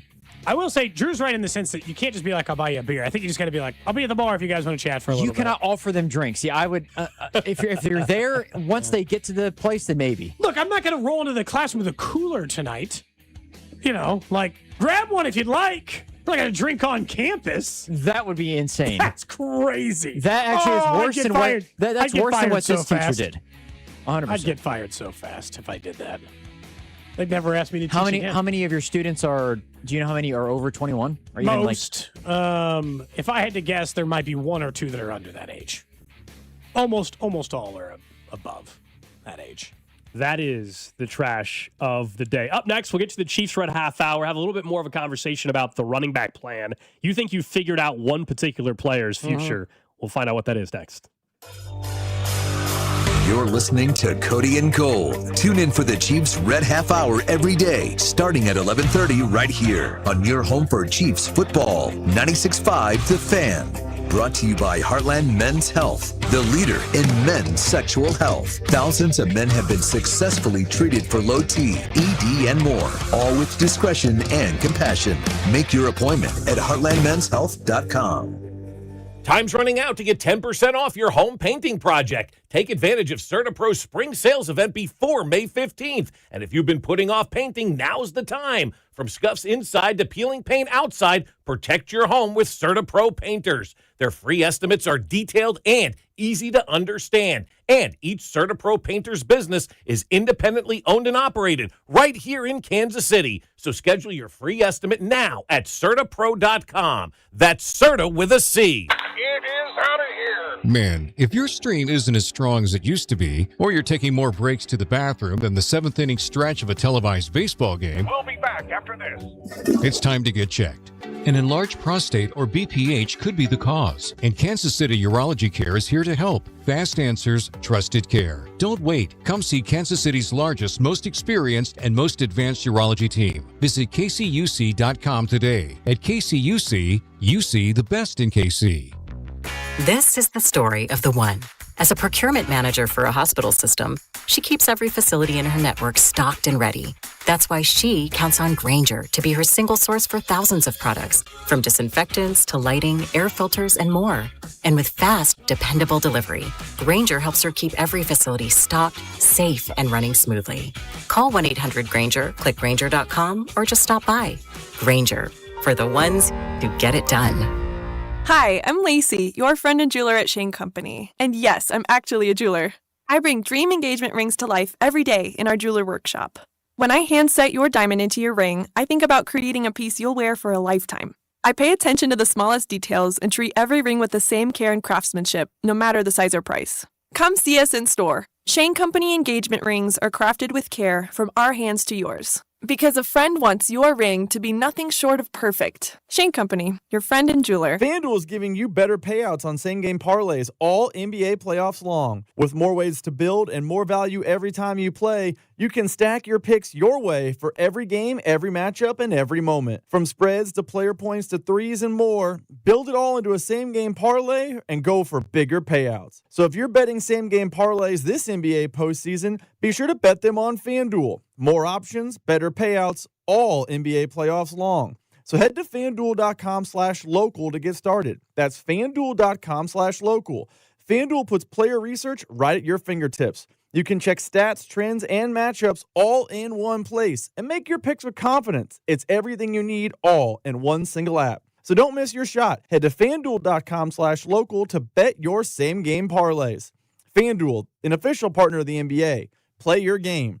FanDuel Sportsbook is the official sportsbook of 96.5 The Fan. 21 and present in Missouri. Gambling problem? Call 1-800-GAMBLER. At Telly Tire, when it comes to car problems, we've heard it all. From tires to timing belts to faulty air conditioning. Ooh. At Telly Tire and Auto Centers, we've been fixing problems like these and customers' bad days for over 80 years. So relax and take it to Telly. Schedule your service at tellytire.com. This Mother's Day, give Mom what she actually wants, a day off and a meal she'll talk about until next year. At Smokehouse Barbecue, we're doing Mother's Day the right way. We're talking world-class burnt ends, tender pulled pork, and our signature slow-smoked ribs, all served with the kind of hospitality Mom deserves. Whether you're dining in or carrying out, Smokehouse Barbecue is the way to go. Make Mother's Day legendary. Visit them in Independence, Gladstone, and Zona Rosa or at smokehousebbq.com. For over 35 years, it's Smokehouse Barbecue. There's a new kind of energy at Starbucks. When your day needs a reset, try the all-new energy refreshers. Strawberry acai, mango dragon fruit, or the all-new mango strawberry. The refreshers you love, now with extra caffeine. New energy refreshers only at Starbucks. How do airplanes fly? What's in this box? What does this thing do? Kids are curious about everything, including guns. Learn how to store your gun securely and make your home safer at endfamilyfire.org. Brought to you by End Family Fire, Brady, and the Ad Council. This is the story of the one. As a procurement manager for a hospital system, she keeps every facility in her network stocked and ready. That's why she counts on Grainger to be her single source for thousands of products, from disinfectants to lighting, air filters, and more. And with fast, dependable delivery, Grainger helps her keep every facility stocked, safe, and running smoothly. Call 1-800-GRAINGER, click Grainger.com, or just stop by. Grainger, for the ones who get it done. Every morning, we rise and shine, make breakfast, and brush away the night's rest. These routines help us start the day off right. Nature-Made vitamins are a simple step in that daily care regimen. Multivitamins with daily essentials, clinically studied probiotics for gut health support, magnesium to help relax the body. Nature-Made is made to care for you every day. These statements have not been evaluated by the Food and Drug Administration. These products are not intended to diagnose, treat, cure, or prevent any disease. Replacing your HVAC doesn't have to be an emergency. Plan now, pay less later. For a limited time, take advantage of an HVAC replacement with financing starting as low as $149 a month. More options, better timing, and less stress for your home. You're listening to 96.5 The Fan from the DM Injury Law Studios. Mike's got this. Car, truck, or motorcycle wreck? Remember, Mike's got this. 816-888-7500. Mike's got this. Hey, it's Rob Brennan. We hope you're enjoying Beyond the Pitch KC, a podcast on how Kansas City landed the world's biggest sporting event. It's presented by Commerce Bank. Visit commercebank.com/soccer26. New episodes released every Wednesday on the Odyssey app or wherever you get your podcasts. Welcome in to the Chiefs Red Half Hour. Every day at 11:30 with Cody and Gold on your new home for Chiefs football. 96.5 The Fan. Chiefs Red Half Hour here on Cody and Gold. You can watch the show on YouTube, Twitch, X, and Facebook. Video stream up and running. Also, the Jay's Southland Tow Service text line, 913-586-7965. We'll get into the wide receiver discussion around Worthy and Rice and career years and who actually would help the team more if they had a career year in just a second.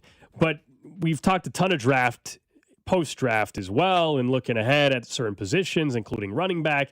You think you have already been able to make a determination on one player that wasn't drafted this year, but was drafted a year ago? I think, unfortunately, sometimes it's like when you get a few weeks away or a week away from the draft and you get a little time to sit with it, becomes even more clear what's going on. Chiefs are done with Brashard Smith. I mean, genuinely, I would, and this is one of those, like, I'm saying this as an effort to tell me why you think I'm wrong. I'd love to hear the other side of what points to their confidence in Brashard Smith. One, last year they didn't show a lot of faith in Brashard Smith. They would not, under any circumstance, hand him the football. That was just a non-starter. They then signed a guy who can catch the ball out of the backfield in Kenneth Walker, brought in another guy in DeMercado who can catch the ball out of the backfield, and then, drafted another guy who can catch the ball out of the backfield, all people who possess what Brashard Smith already possesses. He ended up finishing last year with 151 yards rushing on 44 attempts and 172 on the air. It's good for a little over 300 yards on offense, and they have taken away a majority of his playing time simply by just bringing in Ken Walker and brought in two other people directly to compete with him. I think he's done. Like, I don't know that, like, he might still be on the roster as the fourth running back inactive on game days, but there's no role for him right now, barring some sort of injury to somebody I'm not seeing going down. A fourth-round pick is a real investment at running back. That's not the seventh they spent on him and drafted or signed all of his replacements. I don't know, man. I thought about it for a couple weeks. I'm like, I just think he might be done here. I mean, shouldn't be surprised, right? He's a seventh-round pick. No, guys it's not shocking. Guys are seventh-round picks, and sometimes they don't even make the team their first year that are seventh-rounders, let alone a second year. The only question I would have is, do they plan on doing anything like Bink suggested a week ago, which is could they try him out at wide receiver going back to his college days when he was a wide receiver before going to FSMU and turning into a running back? But they've invested in the running back position. Last year when we would have thought he had a chance to get on the field, he rarely did. And when he did, they refused to hand the ball off to him. Anytime he was on the field, they were passing. It was like almost a sure thing. He was on the field, they're passing. Now, when he caught the ball, there were times where you could tell there was some juice, there was some explosiveness, but for whatever reason, I don't think they feel great about that situation involving him. And so I think he's battling for just to stay on the roster, period, let alone any playing time this year.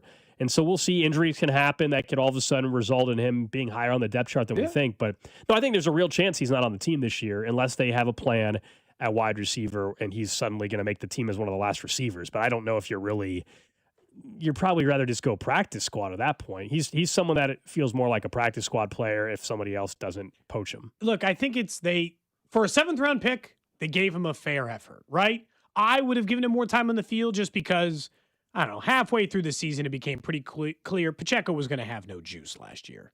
And the offense had no juice. So in the desperation, I'd have probably played Brashard Smith more than the Chiefs played Brashard Smith. Because I do think he's got a little, movement, right? He can move okay in open space with the ball. So, unless you're right, or Bink's right, and that wide receiver's really in play, he does not have a place as a running back on this team. I don't see it. I don't even see, I can't even fathom 30 carries unless there's multiple injuries or an injury to Ken Walker. I don't know where it would happen. Andy Reid just the other day spoke about the guy they did draft higher this year than they drafted Brashard Smith. That, of course, is Emmett Johnson out of Nebraska, a mid-round pick. And here's what he said he reminds him of. Goes back to his time in Philadelphia. He's got that lateral quickness. We had LaShawn McCoy here for a bit, and he's got a little bit of that to him, where he can shift gears and still get himself upfield quickly. I like the way he pass protects. I like the way he catches the football. The catching part, he does easy. No, he's not saying he's going to be LaShawn McCoy. He's saying that there's some elements that remind him of LaShawn McCoy. You got to be careful with Andy Reid's comparisons. He's always... Clyde, they compared to Brian Westbrook. He does. He does what people in the NFL draft do, which is what is the best case scenario for this player when he does comps. They remind me of Brian Westbrook, the single most successful running back in your system ever. Well, that's encouraging. As a 1st-round pick, I hope he does. In a 4th-round pick, it's like LaShawn McCoy. LaShawn McCoy was on an all-decade team. So, that would be a stunning development if they got LaShawn McCoy. I just think it's DeMercado's competition for him. Emmett Johnson is and then they took away some of the normal reps and all this stuff he would get just simply by bringing in a running back who'll get more of the workload. I just don't see it. Is this more of just because Chiefs fans have gotten, with Isaiah Pacheco working out, obviously, they're used to the quote-unquote not uninvestment, if you will, if that's even a word. Well, lack of investment. Yeah, the lack of investment in the running back position, where now that they've paid Ken Walker, now that they've brought in DeMercado, who I believe was drafted in a similar 4 to 5 to 6 round sort of situation, and they used draft capital that was considered to be a mid-round pick on Emmett Johnson. This is what other teams are used to. What's happening to Brashard Smith, or what 7th rounder, or what you guys are talking about, is what happens to almost every other NFL team who drafts somebody in the 6th or 7th round. Yeah, look. The expectation for them to play is just not there, especially when in the same offseason, you brought in 3 different running backs. In a lot of ways. Right, the next offseason, sorry. In a lot of ways, it's remarkable when you get any production out of a 7th-round pick at all. It is. Yeah. At least starter or near starter. If they're just a backup guard for you forever, whatever. But if you get any kind of production out of a late-round pick, kudos. Genuinely, kudos. That really says something about it. But it's also you got no job protection as a guy who did it. And I still don't think sometimes we lose this in the Chiefs. The Chiefs they really tell on themselves with playing time. Commonly tell on themselves with playing time. Where we fabricate a place in which we think someone should play, but the Chiefs make it abundantly clear they don't. They don't think that way. Maybe you do, but they don't. And so, as hard as it was, last year to me was the clearest indicator. Because there was all the reason in the world to play some of these other players. Play Jalen Royals. Play Brashard Smith. Because they were desperate for something on offense, and they would barely give him the time of day. Later in the season, they gave Brashard Smith some more time. And certainly gave it a good effort. But at that point, they knew Isaiah Pacheco wasn't even going to be a long-term member of this team. And they still played him. Now, some of that is because they take care of players, and at some point they were going to miss the playoffs. So let Pacheco audition for his next team. But it's that part of it always kind of changes the math. I'm looking back at Brashard Smith. He had that one game when Pacheco was out where he had 14, of the 44 carries, 14 of them were in garbage time against the Raiders. You remember? When they were up 31-0 and he played the entire 4th quarter. So he had 30 real carries on the season. And 12 were in the final game against the Raiders. No, 36 of his 44 carries are fake carries. When he was on the field, it was almost a sure thing they were passing the football. Yeah, it was a dead giveaway. So maybe you're right. We'll see. You know what? Maybe you're right. Maybe Bink's right, and maybe they're gonna play him a wide receiver because he's sure as hell not gonna play running back. That's the only thing I'm like pretty sure of for Brashard Smith. Like you'd mentioned, more of a camp body. So we'll see. We'll see what comes of that. Wow, because someone was saying that Emmitt Smith's son was signed, and I was like, yeah, he's he's going to be more of a camp body. That's Yeah, he played at Stanford. He's gonna be a body at camp and maybe put some film out there, some other team practice squad candidate kind of guy. I mean, that's Brashard Smith ahead of him on the depth chart. Oh yeah. The one thing that I always struggle with too, from a college perspective, because a lot of people I think have this idea of, man, this person was so good in college. They were picked in the 5th round, but look how good they were in college. Like Emmitt Smith's son was solid at Stanford. Like there's guys that are like Brashard Smith. He had a very good final season at SMU, but it also gives you, I think, an appreciation for how good the players are in the NFL, where the players in the NFL are so much better. Cody, you and I were even talking about that in some other sports like basketball, but in the NFL, like a guy that had over 1,000 rushing yards at SMU, went to the college football playoff and everything, that means not going to sniff the NFL. No. So just because they're good in college doesn't mean that translates, of course, and as you guys said, the team makes it more evident than ever based on how little they play, especially when they have injuries and they still really don't go to those players. Alex and I have had these conversations on the air before too, which is just I think it's everyone's initial sense. And this is why I think why we just generally don't like talking about undrafted guys, which is they almost never matter. And oftentimes what happens is I watched that guy play at SMU. He can play. Trust me. I've watched him over and over again. That guy knows how to play football. I'm like, I don't care that he played at SMU. Do you know how many good high school athletes who don't play well in college, or how many good college players, guys who have 1,000 yards, 2,000 yards, are great, who don't end up being good NFL players? Doesn't guarantee you anything. And a lot of those guys are very good college players, but aren't very good NFL players. And so for those guys, and I think I can't remember, I didn't flip through it very long, but I think Jesse Newell had an article up of undrafted free agents you should care the most about, as in the ones that have the best chance to make the roster. You want to pay a little bit of attention to that? But Emmitt Smith's kid feels like it's pretty low on the list, don't you think? Oh, he's a practice squad guy, if that.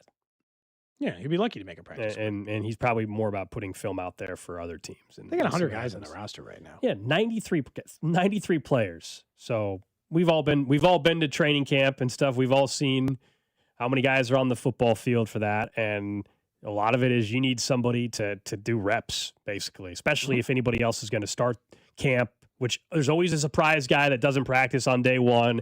Suddenly he's technically on the PUP list or whatever it is. And next thing you know, for a week, they need somebody to fill in some spots, literally to get reps. Sometimes that happens with the quarterback position.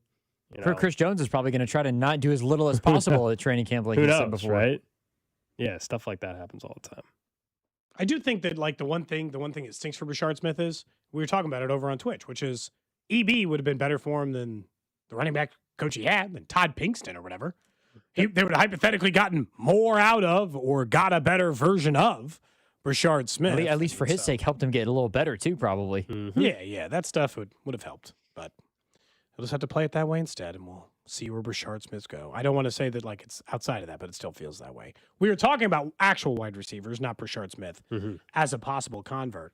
Interesting that we end up on the other side, so we can get Drew's opinion too. We were having the conversation about whose career year would help the Chiefs more. If Rice or Worthy had a career year, which one would actually be more beneficial to the Chiefs? In the short term, let's have the conversation now. Because the long term, it's obviously, I think, Worthy.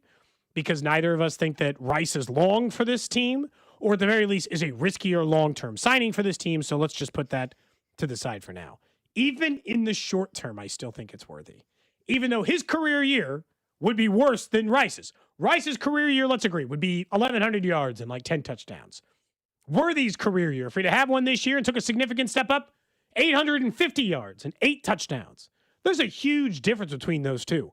They need what Worthy does more in the offense than what Rashee Rice does. They can take regular old Rashee Rice that they've been getting for years, and it's still fine for the offense, and the offense functions alongside Travis Kelce. The thing they've been missing is career year Worthy That's what they've been missing this whole time and why I'm so locked into. If I could choose a career year for one of them to have, it'd be Worthy. Yeah, I get the argument. You're thinking deep passes down the field and connecting. I would argue that they did that with Tyquan Thornton. They just stopped playing him. So to me, it doesn't have to be Worthy. I think, no doubt, as you said, long term, Xavier Worthy is the answer. If he has a breakout season, it sets you up for the next 2-3 plus years, and you're feeling much better about where you have to go, even though I think they will be forced to invest in wide receiver in the offseason next year. More so than they have in a couple of years. I still think the answer is Rashee Rice because the top-end talent potential there is just so great still. We're talking 1 year.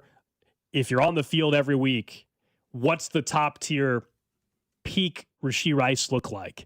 And that is more beneficial to the team this year, in my opinion, than Worthy all of a sudden becoming an 850-yard receiver. If Rice, top-end contract year, is a 1,200-plus yard receiver with 8 to 10 touchdowns, that's a game changer for this offense as well. So it's close. I get the argument for Worthy, but I just think Rashee Rice, the offense could fully run through him. It could alleviate some of the need for Travis Kelce to have as many targets, which to me will allow him to actually be more effective at this point in his career if he's not asked to be the most targeted guy on this team. That to me leads to a better overall offense if Rashee Rice has the career year than even Worthy. In fairness, I pointed this out a couple of times, and it's still true. I looked it back up, which is in every single game Rashee Rice has played over the last 2 years, he averages more targets a game than Travis Kelce. So he is the more targeted, more when used he's on the field. Yeah. When he's on the field. Travis Kelce finished with more targets last year, fairly obviously.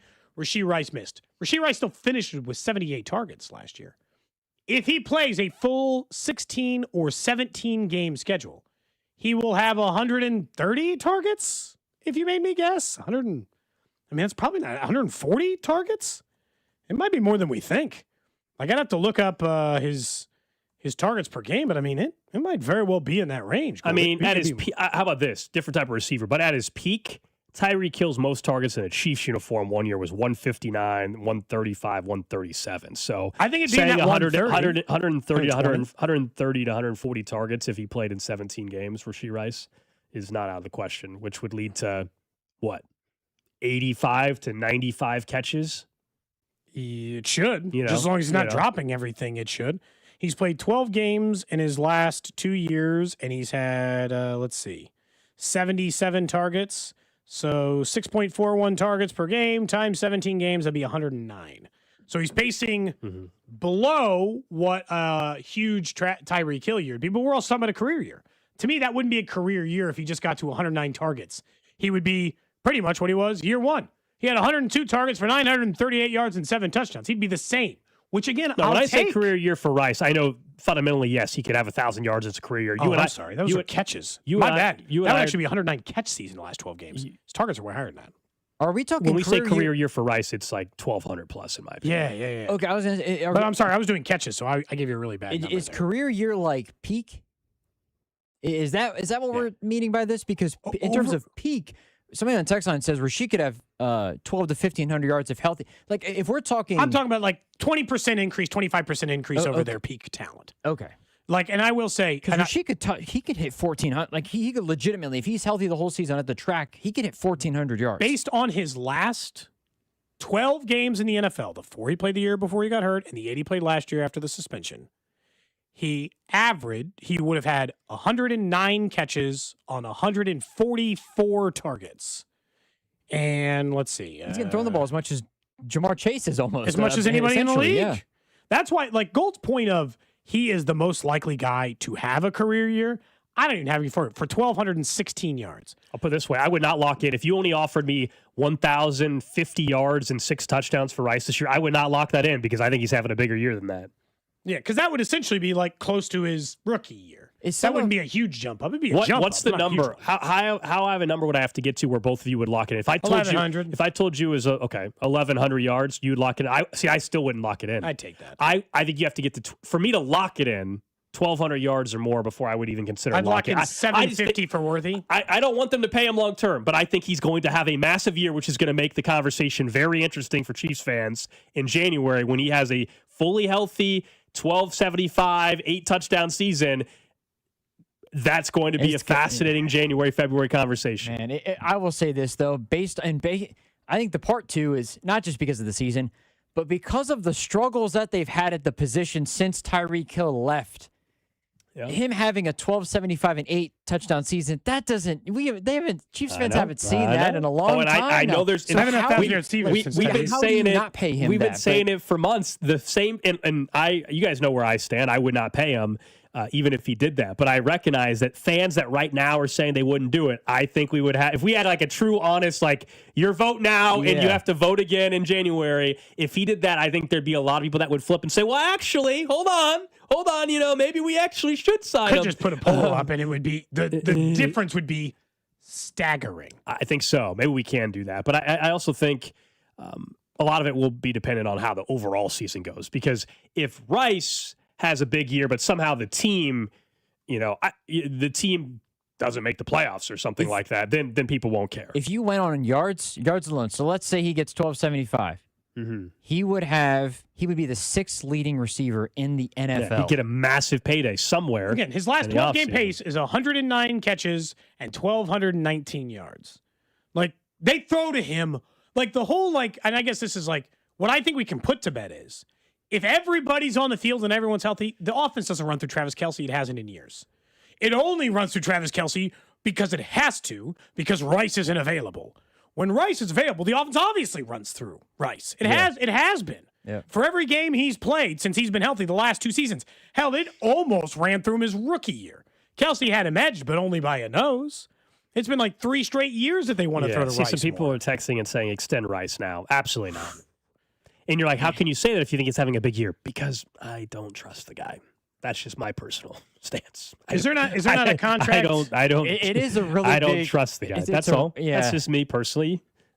Is there not a number you'd say yes to on that? I'm trying to think. Wasn't there a recent contract? 3 for 50. If you offered 3 for 50 and Rasheed would take it, would you pay 3 for 50? I'd probably have to pay it. 3 for 50? Yeah, probably. There's a number low enough, and but 3 for 50 I don't. Probably if he has the year that we're talking about him having, there's no way in hell you're getting that done. 3 for 50 is the today price. 100%. And if I'm, by the way, this is the whole bet on yourself thing. If you're Rice, are you saying I'm rolling the dice? I'm gonna have if I'm Rice, as much as you could use the money now, man. If I'm Rice, if I think that it's set up for a 1,200 plus yard season, if I think that's really realistic, then he knows that number is way more. He might be in a financial position that he just needs the payout. Needs the payday. Obviously, he's got to make his own. It's all up to him, right? It's his decision making that has put him in these spots. Now, the 1 year was an injury, but we all know it's decision making. Yeah, if he can lock in, But this is always the debate, though, because sometimes it's the timing in life. Well, timing in life. I'm not saying people can't mature and grow up and get past some mistakes, but at the same time, man, I also know that in a contract year, just because somebody stays out of trouble that year doesn't mean that everything is solved either. He's got so much to lose that, it sounds so simple. I would also not get in trouble for 6 months if I knew that I had maybe a $90 million payday on the way. Or more. So, look, some of it is just it depends on your financial situation when they ask you. It was probably a week ago. I was watching an interview with Tony Hawk. And he was talking about that they realized the video game that he was, when Pro Skater was getting ready to come out, the software developer clearly had realized that maybe they got a little something brewing here. That they might have a hit game on their hands. And they offered him a $500,000 buyout. And he's like, what does that mean? He's like, $500,000. It's way more, it's more money than he said he'd ever earned. He said, and he's like, if they'd asked me a year earlier, I might have taken it. I don't know. He's like, but at that time I had just bought a house. He's like, I was just paying a mortgage like anyone else. I didn't own it. And he's like, and I could pay my bills. And it was the first time that I was doing okay. I had a couple of good endorsement deals and I was doing okay. He's like, had they asked me 6 months earlier, I might have taken it. But at that time, I just decided I'd take the risk because they found him at the right time of life. This is the right time of life if you want to try to offer Rasheed a cheap deal. Oh no. He's indebted to lawyers and a million other things and 35, let's say they offer him $35 million guaranteed with the $50 million.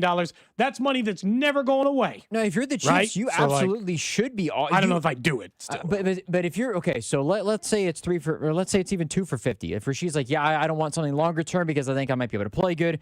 2 for 50. If you're the Chiefs, though, I think 2 for 50 it's not enough of an investment where you're going to get burned by it unless something happens this year.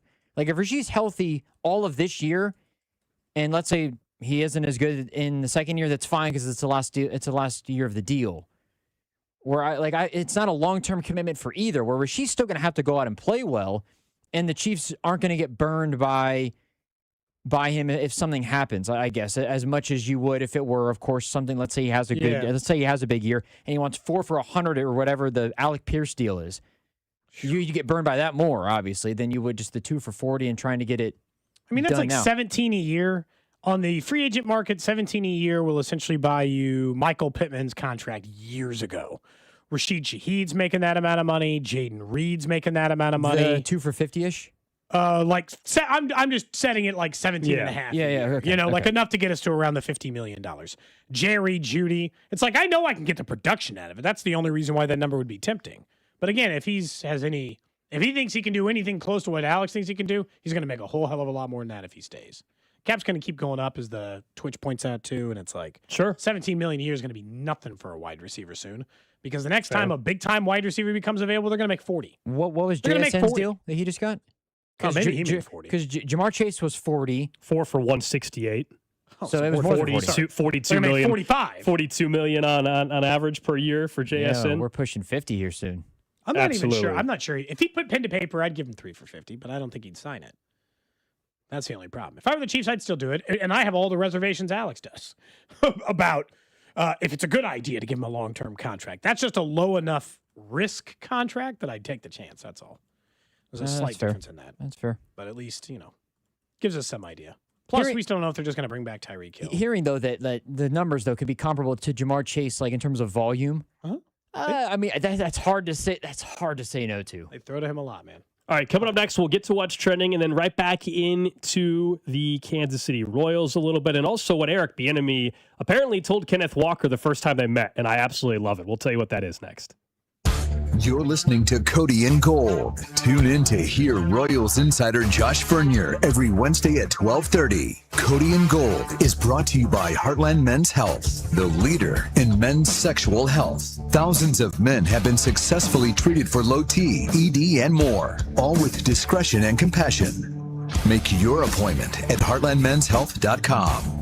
Your home for Royals baseball. 96.5, The Fan. Hi, I'm Carter. And I'm Charlie. We'd like to share a quick story about a homeowner named Jack. Jack had a home he needed to sell fast.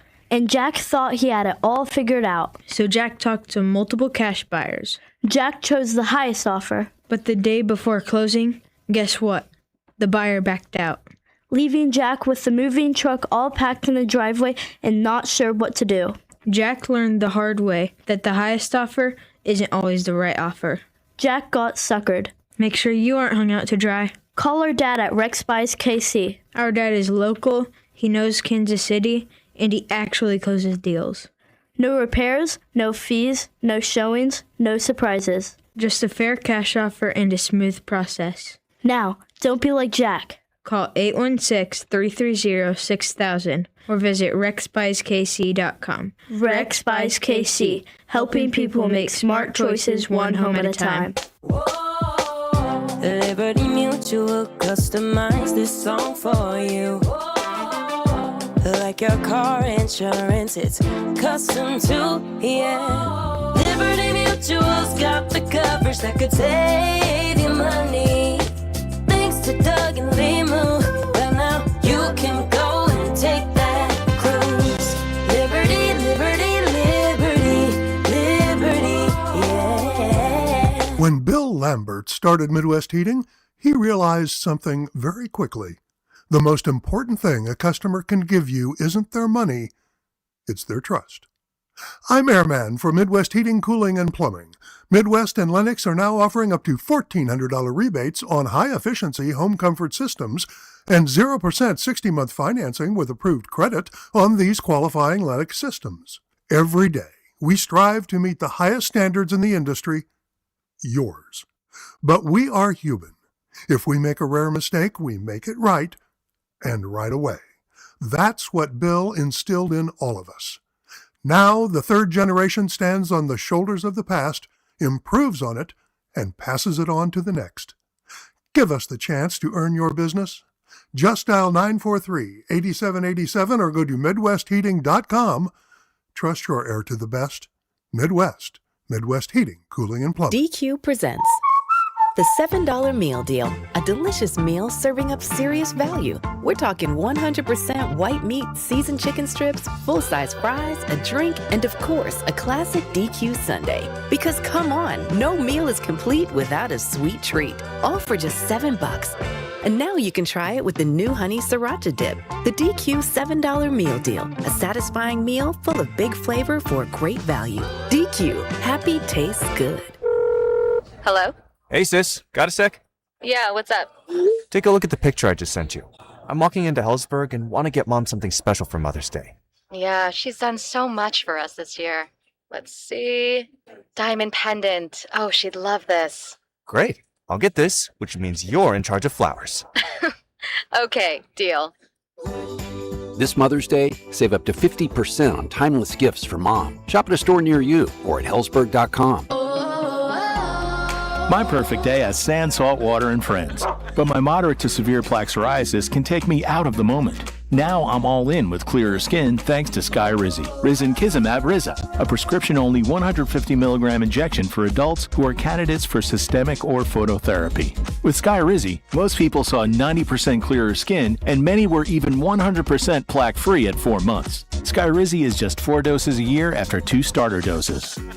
Don't use if allergic to Skyrizi. Serious allergic reactions, increased infections, or lower ability to fight them may occur. Before treatment, get checked for infections and tuberculosis. Tell your doctor about any flu-like symptoms or vaccines.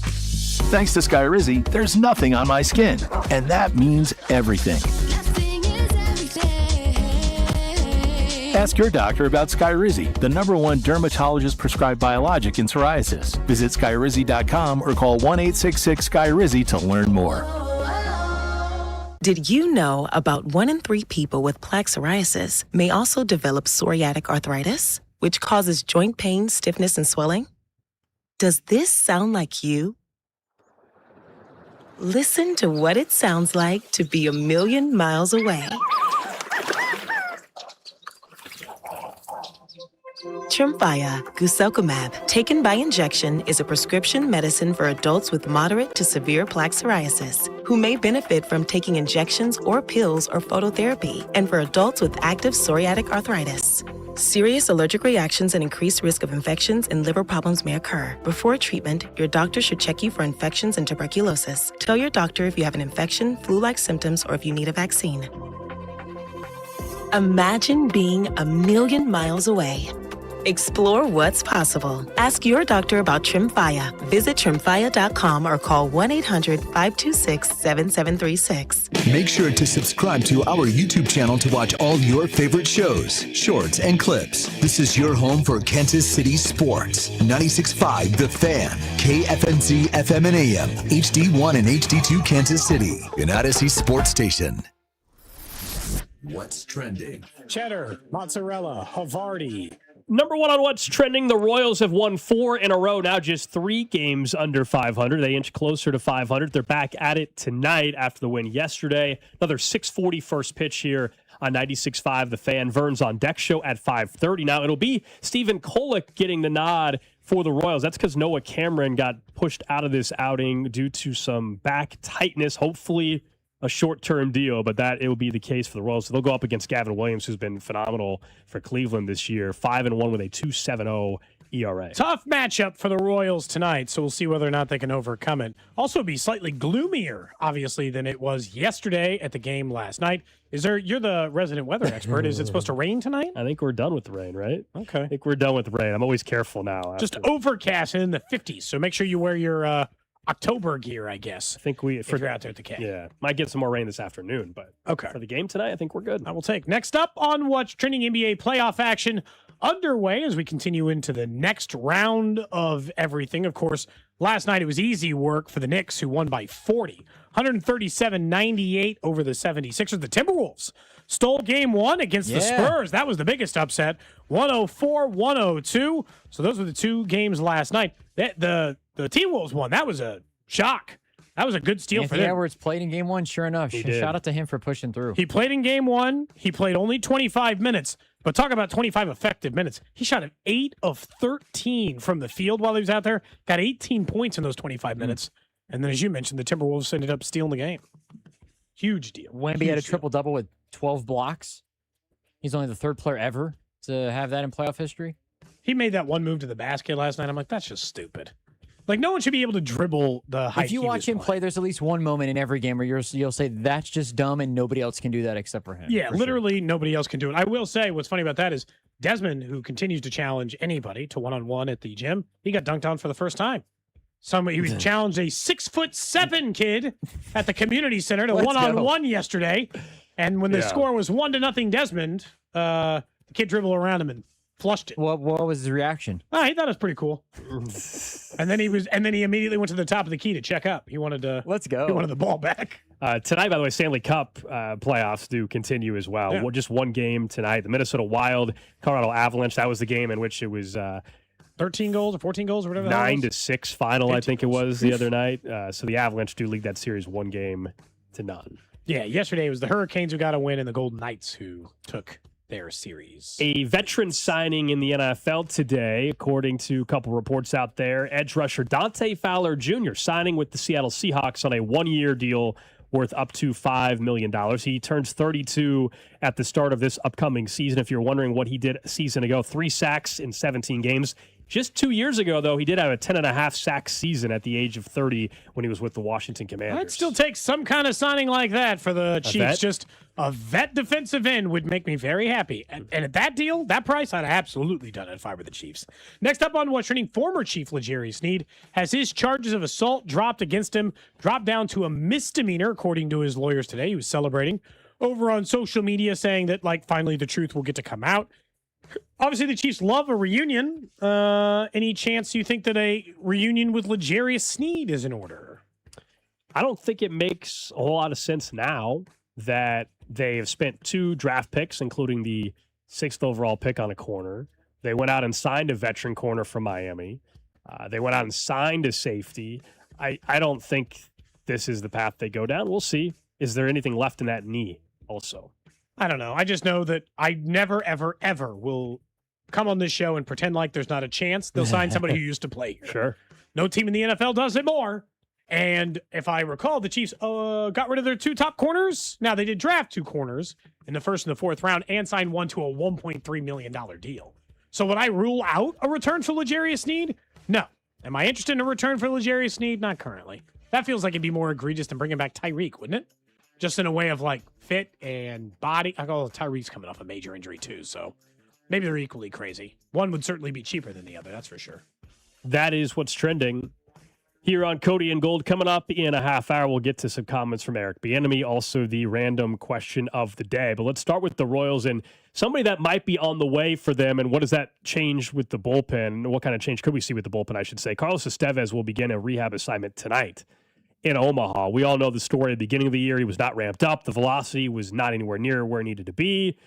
They went into the season with him being the closer. It backfired on them. He also got hit with a line drive in the ankle, put him on the IL. He had been in Arizona for a little bit. I think J.J. Piccolo told us that he got sick at one point, which held everything back a little bit. Finally going on a rehab assignment, probably in Omaha for a week, you would think at least.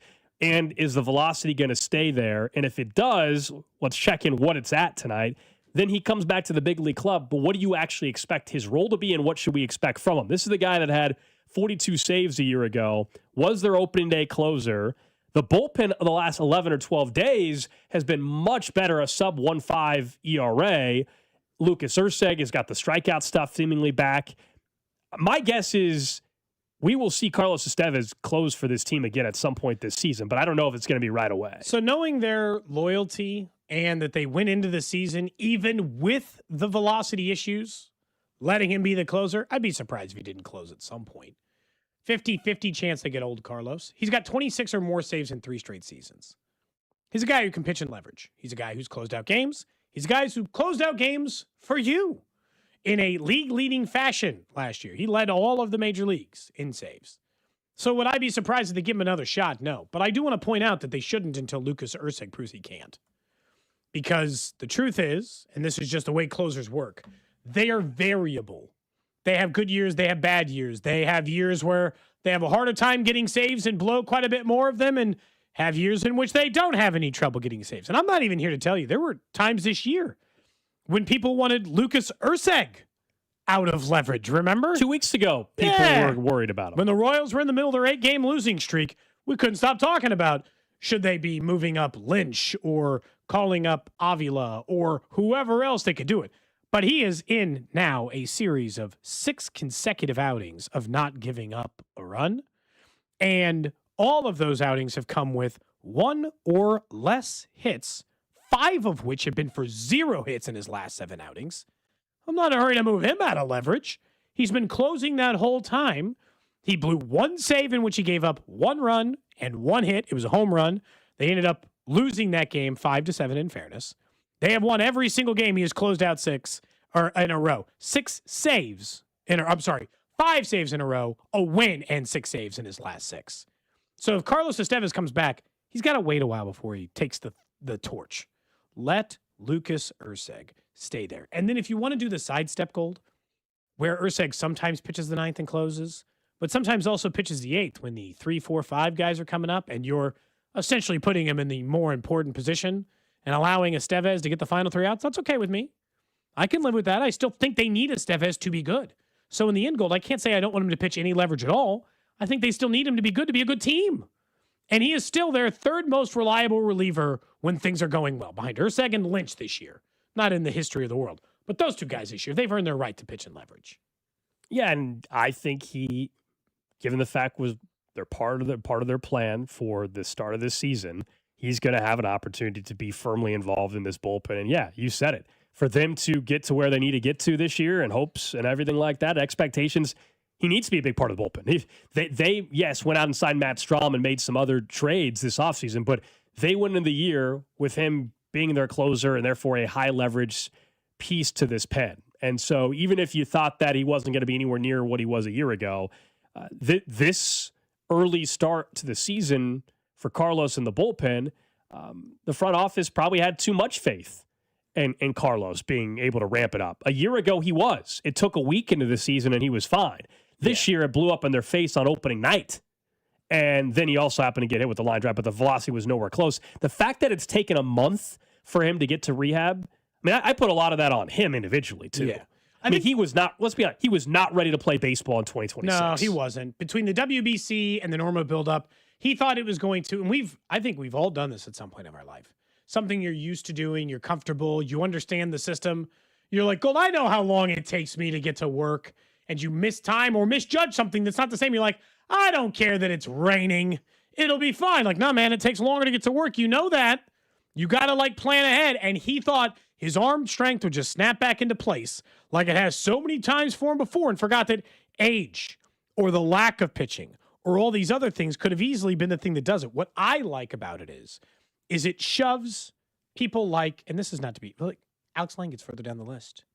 Bringing back Estevez takes away the risk of Falter or Lang or Eli Morgan or some of the other, and Morgan's pitched pretty well, honestly, but like some of the other guys who might come at some greater risk of having a bad day, or more importantly, probably pushes Luinder Avila back to AAA where he can continue to work as a starter because their starting pitching depth is already being tested. They're down to the 3rd guy, in my opinion. Maybe the 2nd guy, because Burgert probably would have gotten the first call up. Maybe Avila, maybe, if he hadn't been pushed into a bullpen role. So they're down to either the 2nd or 3rd starter choice with Kolek. Maybe get Avila back down there. So you got other choices. You also lost Kudrna, who might have made it to AAA this year, might have been an option. So he's done for the year too. Like, it just gives you more options getting him back. He's an important player. He still is an important player. I hope he's We'll find out 93 again. I would say we'll find out tonight. I mean, more than even the results of how many hits he gives up or whatever. But where's the velocity? Is he close to 94 again tonight, or is he still in the low 90s or high, 89 miles an hour? That's a problem. That's what we have to watch over the next couple of days to see if he's actually ready to come back up. Someone on the text line 913-586-7965 said, "I know he led the league in saves last year. I don't think he's very good. They hit the ball hard off him." Well, he's not a strikeout guy, if that's your point. No. That's correct. He's not. That's not who he is. Even in the 42 save season, yeah, he's going to pitch to contact more than you would typically like from a closer. He's not going out and striking out the side all that often. That's not his game. It wasn't his game last year. No, but he's been a successful closer in the absolutely. Year. I don't think he's the league's best closer. You don't close out what he did 42 games, though, and not be good at your job. And 26 and 29, I think, the previous 2 years. Like, again, I don't think that that's the case. And like that was a problem with their bullpen. What you're talking about though with the strikeouts, and I'll have to look at it. I can look at the stat pretty quick. They were awful at getting strikeouts out of the bullpen last year. And I'll be honest, they're not much better. They're 25th in baseball in strikeouts this year. But they are pitching significantly better. And I don't want to pretend like it's not moved up the needle a little bit. They're still up to 27th in reliever ERA, by the way. So you can't tell me 26th in strikeouts, 27th in ERA. They need Estevez. Like, that's the whole part of it. Now, look, in fairness, the Royals. Cody, he had 54 strikeouts in 67 outings. That's not what you typically would want to see from a closer. No, you like better than a K per 9, honestly. Closer, you like 10, 11. He was 7 point. Let's call it. We'll round up 7.5 strikeout over 9. Oh, ball gets put in play. I mean, look, that's who he is. Nobody's trying to deny that, and that's always going to be the part that comes into it. Now, look, in the other end, the Royals are playing great baseball. So you and I get to be excited about the possibility that the Royals are playing their best baseball this season by a mile. They've won 8 of 10. They've won 4 in a row. Jack Caglione is ripping homers all of a sudden now, not just slap hitting singles like in the early portion of the season. Vinny's back to normal. Like all the stuff that you would like out of it. The team is having fun again. Bobby's doing superstar stuff again. The team looks like what we had said early in the season. And I told you, like, there's too much talent in this team to be a bad team. That's why you and I were like, they're not going to all of a sudden win 65 games. But it's just how much more work is still remaining to just be out of the hole completely. 3 away from getting to 500. Then I think, then you can breathe. Fully back in at that point. That's if you're asking for me, and I can't speak for you, but fully back in, get to 500. Or get to first place in the division. Technically, I think they can do that without. They might be 1 under 500. If they win the next 2 games, they'd be under 500, but in first place. Yeah, get to 500. Assuming the White Sox didn't win every game and the Tigers didn't win every game. If they get to 500, they're by the way, they're getting there quicker right now, looks like, than any of us thought they would. That's what happens when you have the winning streak that they had been on, and now they've won 8 of 10. They do that, then it's full steam ahead again. The way they are playing, they're going to get back to 500. And we'll see tonight. Tonight's a challenge, though, when you don't have Noah Cameron and you're going to have Kolek out there going up against the Guardians' best pitcher. I haven't looked at the odds or anything for tonight. Tonight could be a tough one for them, but they don't have to win every freaking game. But okay, if you drop tonight, then how do you bounce back in the next game? The next 2, I guess, would be against the Guardians. It's also just like sometimes when we talk about the team, it's not even like a mystery. All right, so they won 8 of 10, Gold 4 in a row. What do you think Vinny's hit during that time? Their best players are hitting suddenly. It's amazing how that works. In the last 10 games, what do you think Vinny's hitting? 324 with a 405 on base percentage, 2 homers.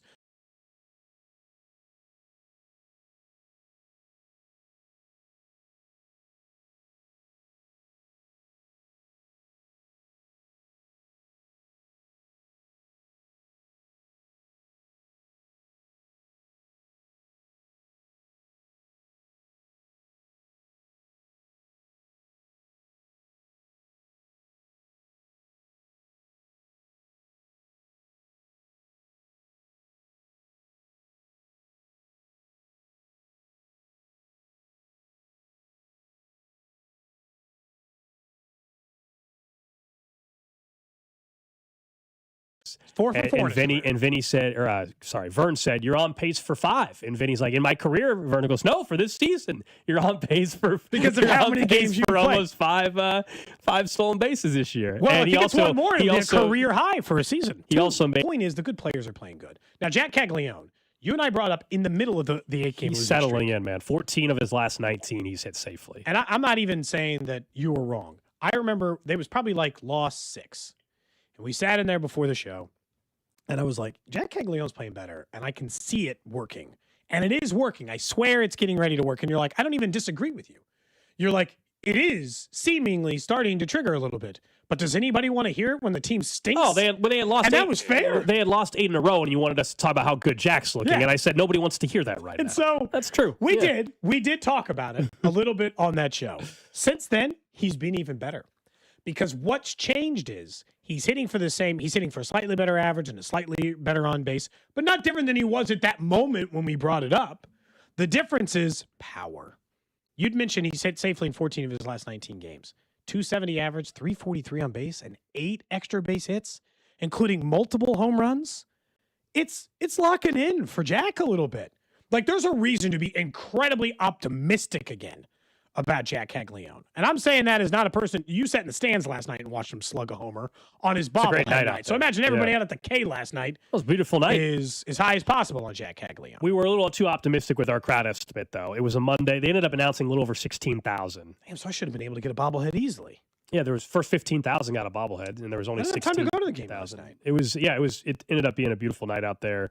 Michael Wacha, I know we talked about him earlier. I just want to mention him again. Continues to be the most underrated pitcher on this staff and in baseball. After he gave up the home run, he settled in. He does not get fazed by anything. He is still the least talked about pitcher on this team, I feel like, for the most part. He is. He was great last night. And then the other player that probably deserves a little more attention here, and we'll see as his role continues to evolve because of the Jonathan India injury, that's Nick Lofton in clutch spots. A lot of credit. In clutch spots in particular. So last night, he is able to get the RBI single with 2 outs, but he also is 3 for 3 now with bases loaded. So he's making things happen in those big time runners in scoring position moments, which has been extremely beneficial for them. And Cody, most importantly, last night, you know what last night meant? Oh, Hawaiian Bros 6 again. more runs, more Hawaiian Bros today. Shout out to them. Free lunch or dinner for everybody that has their rewards app or whatever. You didn't have to go to the game to get that. Remember, so just as long as you're a rewards member, you can't sign up now. You got to have it on you there have before. to have had the rewards account before last night or whatever it is. But after work, is that 5 straight home games they've scored 6, something like that, or 4 of 5 or 5 of 6, something like that. So yeah, am I going after work? That's the plan. I'll stop in. Someone texted us earlier today and said the line at one of the locations around town was insane. I saw on social, that might have been the location. I saw it was a crazy long wait, like an hour. Well, more wait and or more something people like are that, finding out about it. Yeah, because it continues to be publicized because they've given away like 8 trillion different meals. I told you the other day. I've never had Hawaiian Bros, which is crazy. You got to sign up so you can try it. You can try it. I think it's very good. It's it all brings back memories to the old Krispy Kreme promotion, but that you had to be in the stands. You had to have a ticket stub to get the dozen donuts. I will say about Nick Lofton, I might owe him an apology. Like, I don't think we've ever been overly critical of him, but I think not on the air. I've thought, is that a 4A player? Like, is there value to be had there? What is the contributing factor? Because he's not like a power hitter, right? He doesn't blast the ball out of the park. He's got 0 home runs. He's got maybe 3 extra base hits on the season. So he's a power hitter. But in AAA last year, he'd started to put up some really big, like, I understand the zone. I can get base hits. I can get on base. I can cause problems. I can play multiple defensive positions. Yeah. And if he's in the right role, I think what I've decided on Nick Lofton, as you pointed out he might just be a clutch hitter, which is a gene I think you either possess or you don't. And more importantly, in the right role, Nick Lofton does have a part. As an everyday starter, I still think there's an exposure point in which it becomes a problem. But the way that they have used this year because of the flexibility, Isaac Collins, Nick Lofton, and Kyle Isbell, I think they're getting the best out of at least 2 of those guys. And Isaac Collins is getting on base a ton. They're getting the best out of some of these guys because it's all righty-lefty, or it's all in the right spot, or they're coming up in the right moments, or spot starts here and there where they're harder to predict and they're making more of it. Nick Lofton's made the most of his, I think, only 12 starts this year for the Royals. Yeah, he absolutely has. Starts. This is a huge opportunity for his career happening right now with Jonathan India out for the year, and we know Michael Massey's still in the conversation, but right now Nick Lofton in these big spots is stepping up. It'll be interesting to see also tonight, Cody, with the lineup, because we said yesterday, would Salvi be behind the dish? He wasn't. Carter Jensen still was. So I don't know if that's the hip is barking still. Probably. Or if we should expect it to be a couple more games for Salvi not to catch. Look, the only thing I'd say to Carter Jensen, one, he was in a hitting slump for a little bit, which happens, and I'm not worried about that, and not overly worried. I'm not worried about that at all. He's got to get the pass ball thing under check. I don't know what's going on there or why that's happened so often. It's happened too much, yeah. It's happened too much this year. That'd be my only, like, all right, work on that one a little bit, but outside of that, like this is what I like about Jack hitting well, is that Carter Jensen, before Jack Caglione got hot, Carter Jensen was white hot. He was hitting the ball everywhere, hitting the ball out of the park. He was their best hitter for probably a week straight. Now, Jack Caglione's one of their best hitters. Great. You guys don't have to hit great at the same time. That's perfectly fine. Plus, he got a hit last night after an 0 for 17, so he's probably back on the right track anyway. Coming up next, we'll get to the random question of the day. And what did Eric Bieniemy tell Kenneth Walker, I guess, at their first meeting? I absolutely love it, and we'll tell you what that was. This is Cody and Gold on your home for Kansas City sports. 96.5, The Fan. brought to you by Heartland Men's Health, the leader in men's sexual health. Thousands of men have been successfully treated for low T, ED, and more, all with discretion and compassion. Make your appointment at heartlandmenshealth.com. What matters to you matters to us. That's why Busey Bank takes the time to understand your goals and build solutions that fit your story. From everyday banking to long-term planning, our team is here to help you navigate every stage with care and expertise. We're more than a bank. We're your neighbor, your advisor, and your advocate. Busey Bank, building business, growing wealth since 1868. Member FDIC. This Mother's Day, treat all of the moms in your life like a queen. No, wait, an empress. With a little help from IV. Surprise her with a stunning floral arrangement, or choose from dozens of gift cards for some retail therapy. Then bring the whole family to brunch at the Hy-Vee Market Grill. Just $19.99 for adults, $6.99 for children 6 to 12, and kids 5 and under eat free. Just one stop for endless options to crown her queen for the day. Only at Hy-Vee.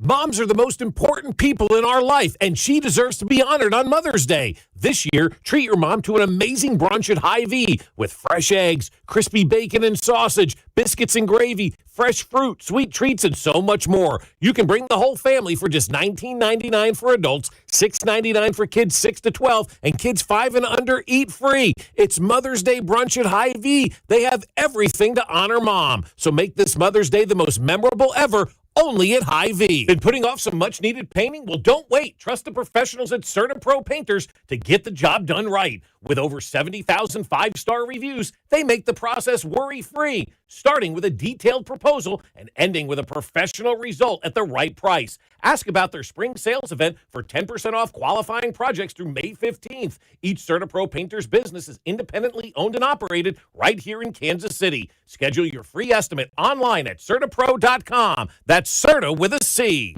You know how when you're in stop-and-go traffic and everyone stares at you every time you touch your brakes? You really shouldn't. Luckily, you can just take it to Telly. Schedule your service at TellyTire.com. If you're looking for new work, Gann Asphalt and Concrete is seeking motivated candidates to add value to their business and, of course, their clients. They give top pay in the industry. They have health, vision, dental insurance, pay time off, and, of course, advancement opportunities. Work with a great local company who wants to see you grow with them. Go to GannAsphalt.com and find out how this new career opportunity can work out for you.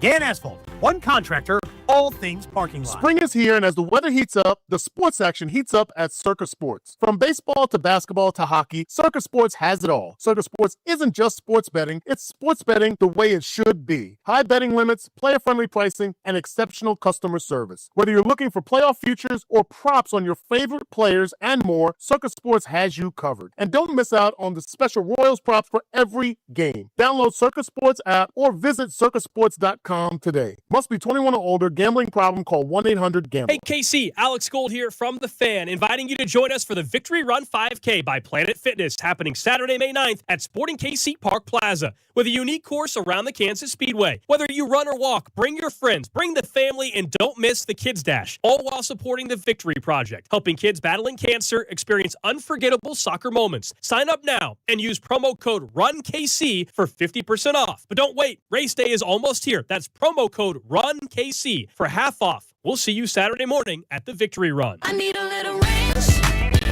step to the ranch. There's a new flavor in town, the Jalapeno Ranch Club at Chick-fil-A. With that juicy Chick-fil-A original spicy or grilled chicken, a buttermilk ranch bun, candied bacon, pepper jack cheese, and jalapeno ranch sauce. It's got big ranch vibes with a little heat.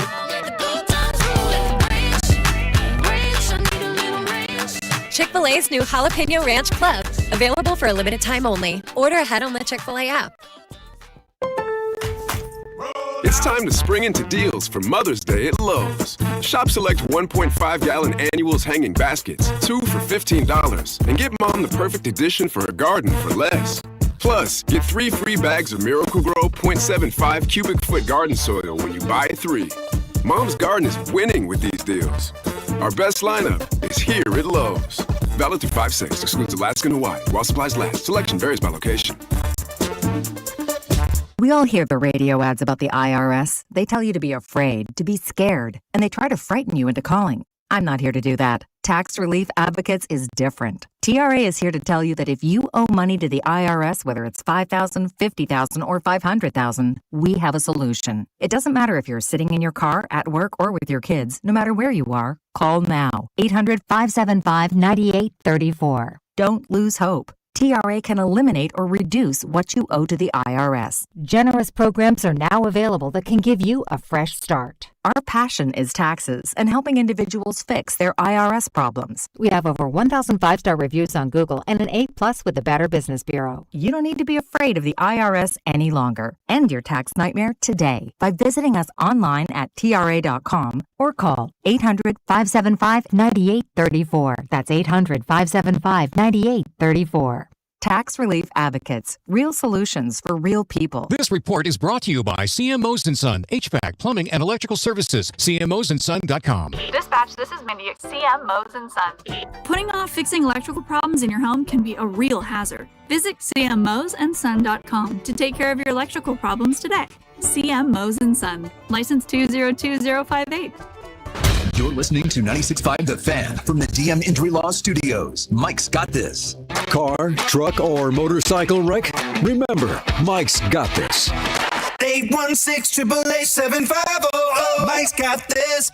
Hey, it's Rob Brennan. We hope you're enjoying Beyond the Pitch KC, a podcast on how Kansas City landed the world's biggest sporting event. It's presented by Commerce Bank. Visit commercebank.com/soccer26. New episodes released every Wednesday on the Odyssey app or wherever you get your podcasts.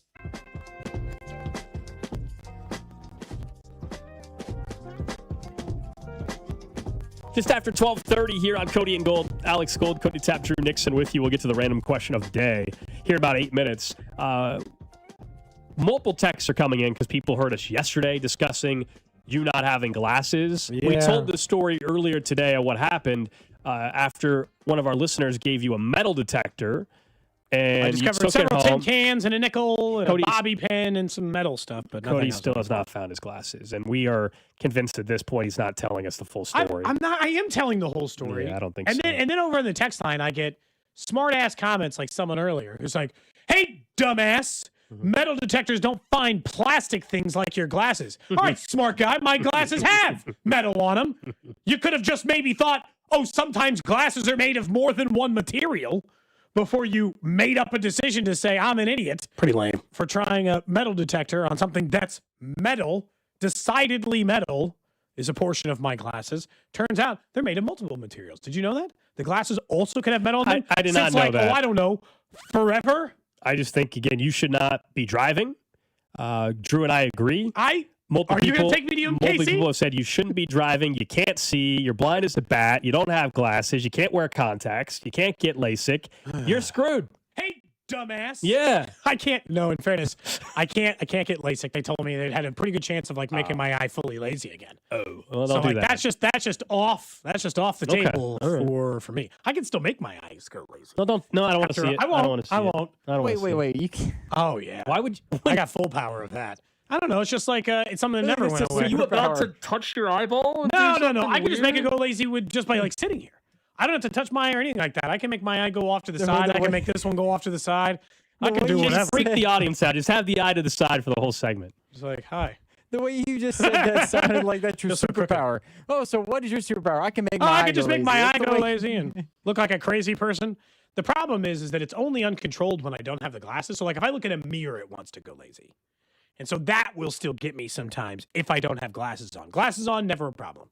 My kid's the same way. My oldest kid's got a lazy eye. So your wife couldn't get mad at you for like a wandering eye, walking around and some, like she Not thinks if you're I had staring at something. glasses Like, no, on. you're like, no, I wasn't. The eye's stuck over there. It wasn't me. I can't control it. Someone says I'm scared of being on the roads, knowing Cody is out Someone there. says, "Gold, let him drive your Mustang." Absolutely not. Absolutely not. Illegally, No. mind you. Absolutely As my not. driver's license requires a lens correction, I believe. At one point, I gave up, and I used to try to get it without the Someone lens says, "We listen to you guys every single day. We know you're idiots. You don't have to explain to us." Thank you. Well, yeah, I'm not. That wasn't my argument. It was just over that thing, you know. Yes, I have an A restriction, or or whatever. You can't even read the driver's license in front of your face. That's how blind you are. I just forgot what it was. I looked at it before. I can read. I'm nearsighted. I can see things close. Mm-hmm. I can read the. Drew's worried about me speeding. I can read the gauge. Well, hang on, hold on. When's your new glasses come in? I don't know. I gotta check the tracking. Can you not just do what a lot of people do? Go to your lens crafters, whatever hour. 48 hours? You go and get. How about an hour? I've always heard back in the day when I could get glasses in an hour. I don't know. Lenses in an hour. They still do that? The fact that you're nearsighted also makes it even more of a concern. If there's a traffic jam and you can't see until it's right in front of you, that's going to be a problem. I will say, Drew, this probably won't make you feel any better. As I've gotten older, even with my glasses, I do not do as well with nighttime and rain driving as. I understand that. I understand that. Yeah. So that's gotten a little bit worse. You need so now no glasses, rain, and nighttime. I'm pretty much just you need whatever shade on the windshield. Like if you're watching late night television, 2 a.m. one of those infomercials. Hey, are you driving at night and have trouble seeing during the rain? They have the yellow, the spotting a golf ball across the thick glasses. Yes, like the yellow. It's like yellow or something, like a yellow tinted thing. Currently, the estimated people delivery think you're lying. is Saturday. I'm with them. I think you're I'm lying. about not having glasses. Professional what stuff. What would have happened? Professional stuff on Thursday. You still haven't told us what you were doing. Your glasses disappear because of Those are yard unrelated. work. Mm-hmm. And the problem is that I was gone, and then all that happened while I was gone consecutively. Had I just lost my glasses a week after being gone for professional reasons, nobody would have thought anything of it. In all honesty, are you ever gonna say what you were doing on Thursday? Do you want to know? And here's the thing. Sometimes we do stuff for it's like, a little radio fodder. I have not told Alex or Drew why I was gone. Under any circumstances. Rob actually I haven't told yesterday. Rob either. I've told. This is what I'm saying. Well, now I don't want to tell you because you guys are being so weird about it. Most people would just say, "Oh, by the way, yeah, sorry, I was gone for blank." You're acting. You're the one making it very, very weird. Your answer to Rob is what began all of this. You could have just said, "I've got some stuff to get taken care of." You could have lied even. You said professional stuff. It was professional stuff. It was okay. Let me ask you this: was it related to this job? No. He got his picture taken. I don't know. Are you getting headshots? Yeah. Doesn't matter. For a future job? It doesn't matter. Is it professor related? Yes. Oh, yes, there you go. Were you getting caught up on grading? Were you behind? I was not getting caught up on grading. I'll give you the real Was it answer so we can put it to bed. I'll actually tell you the reason. Bink thinks she got a vasectomy. It was not a vasectomy. I was gone because I was participating in a panel for World Cup coverage for a fellow professor. Okay. At UMKC. And so why didn't you just tell us this? And then I had lunch with the department chair and stuff. Oh, so you had he took off for lunch is what it actually is. No, he took I off actually for spoke lunch. on the panel. I was a panel member. Mm-hmm. I was one of 4. Right. I was the least informed, but I was definitely one of the 4. The other 3 really feel like they knew what was going on.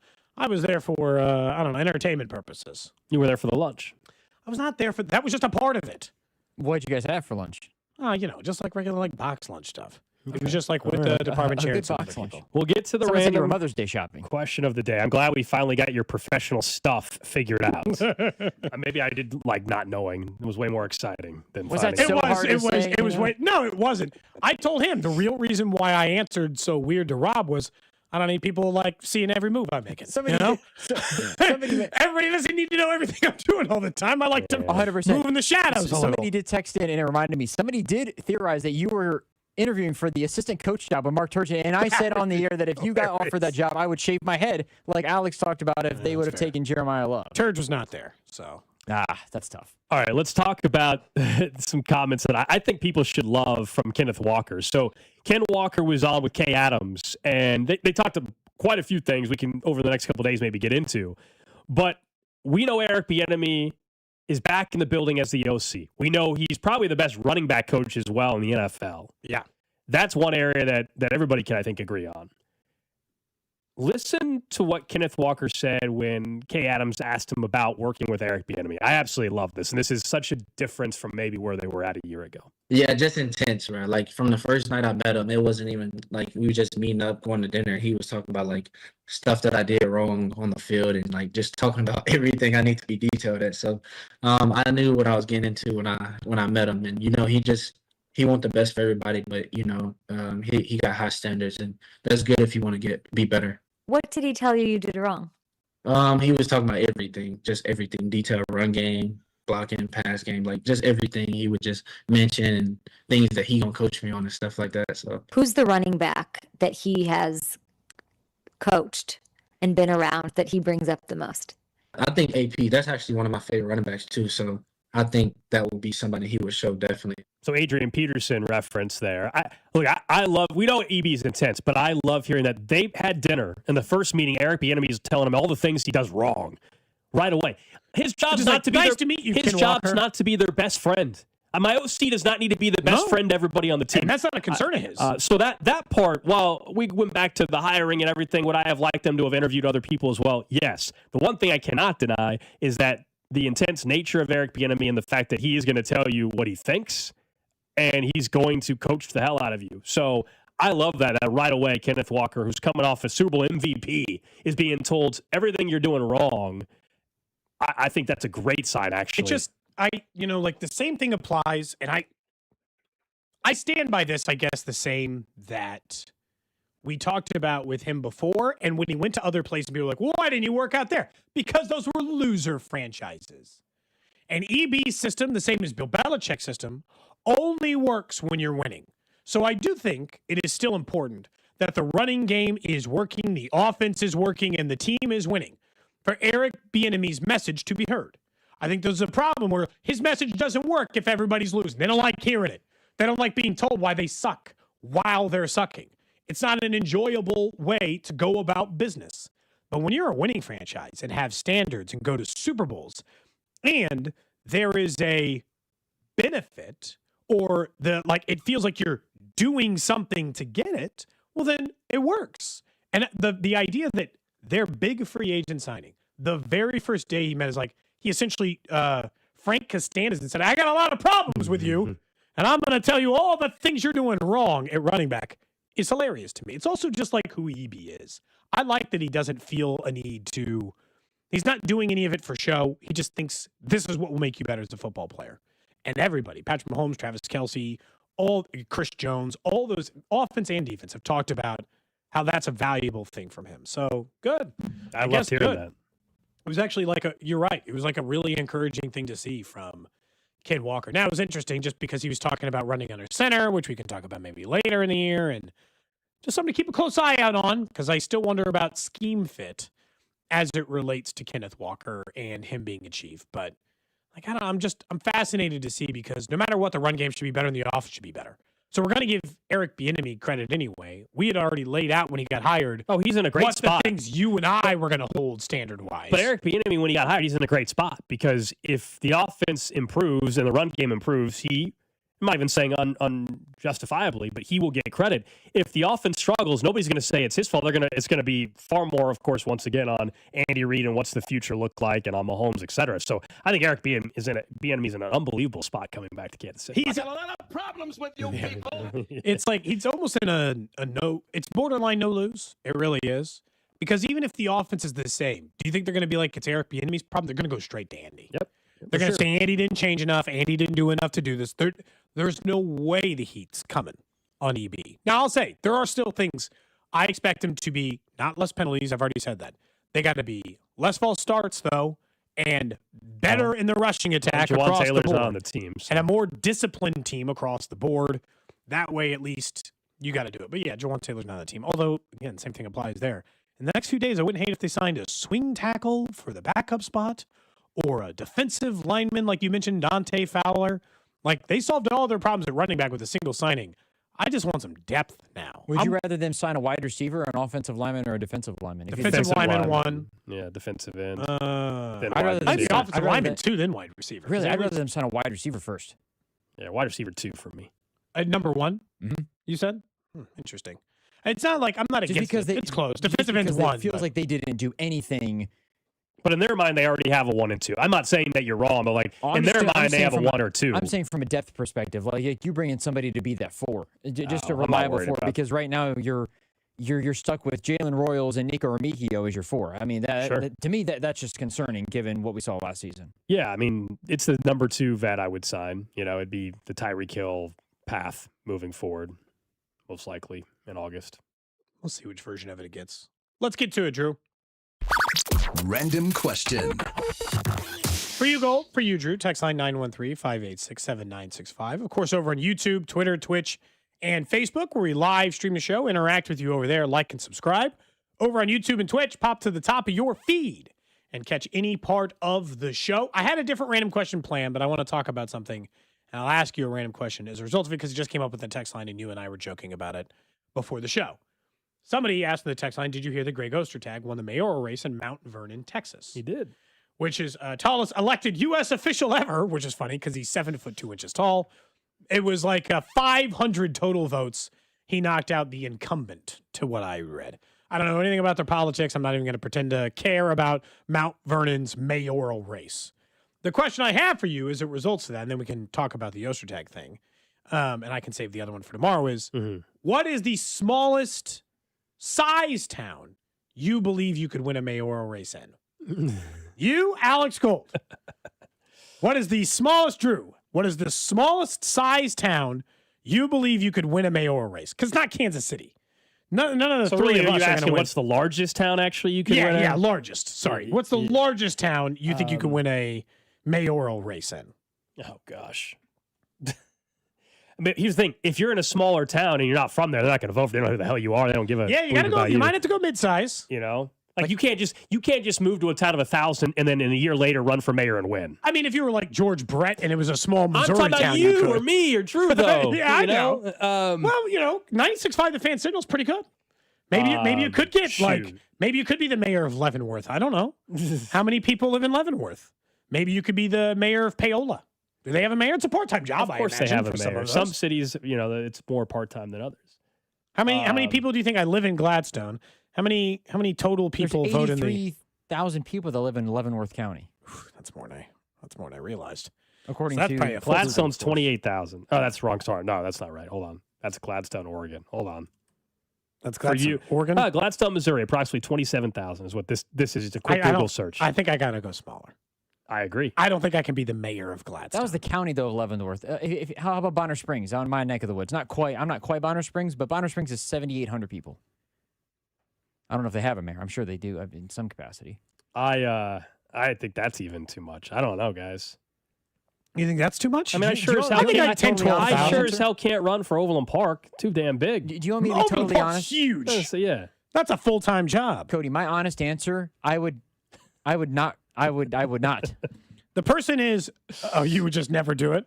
It's let's see. I don't think I'm not winning any. I'm not winning any mayoral race, Cody. Yeah, I'm not winning any. I'm not winning it either. Either for the reason that Gold said, there's so few people that you have to know. That you have to know somebody. And if you don't know somebody, you're not winning. The recent winner of the Gladstone mayor was on the city council in 11, 13, 16, 20, and 23. She's essentially just been a Gladstone elected official for like 15 years. So it's like you can't beat out somebody like that. What about like Paola? What's their mayoral size? You don't think you can win I think I can win Paola mayor? Someone says, Gold, what about Hillsdale? I mean, I've been to Hillsdale Lake. Does that count? Yeah. Does that count? Paola's 5,700 to 5,900 residents. Okay, I mean, you don't think with my platform, I can't get myself elected the mayor of Paola? The arrogance. By the way, Hillsdale, Kansas is unincorporated. There's no mayor. It's unincorporated, right? I think I can win Paola mayor. Cody. I think I could win hold on. Cody. What Avondale, Missouri mayor. What would be the theme of your his platform? Oh, yes. No, I'm not giving you my entire political platform. No. I'm saying, go right ahead. Let me turn my mic off. I'll see you guys tomorrow. Go for it. In direct violation of boss's orders, give you my entire political platform. What would my slogan be? Yes. Something fresh from the tap. How about that? How's that work for you? Does that hit? I don't think your maybe. How can I say this? I don't think your platform would fit in some of these places you are mentioning, Cody. Look, if I ran for mayor, let's say I run for mayor of KCK, okay? That's too big. And I understand that. But you have to look logistically at what you enjoy doing. For Gold, I think you would, if you ran for mayor, you'd have to, every resident of Overland Park gets, I don't know, Chipotle once a week for free. I don't know. This is not elementary school. This is like elementary school campaigning. That's not what we're doing here. Come on. Exactly what it is. We're going to get a Fruitopia machine back. It's coming. Cody, everybody gets fruit by the foot this morning. Which is exactly why you would win. Oh my god, Dude, and that's exactly why everybody would get to go to Dave and Buster's and have free games. You get to get the prizes and everything like that. You get free drinks. I don't know, something along those lines. It would make. Dude, I would argue it's even even tough for the smaller town because if it's a town of 1,000 people, everybody knows everybody. They don't know you're not getting elected. I would argue you have a better chance at like a 15,000, 20,000 city population. Someone said from the 913 as mayor, everyone will wear name tags. That society would be interesting. Like, is there a mayor in like Claycomo? I grew up near that area. Oh my god, it's in the Northland. The arrogance. I'm saying I was trying to decide the level because I know it can't be Kansas City.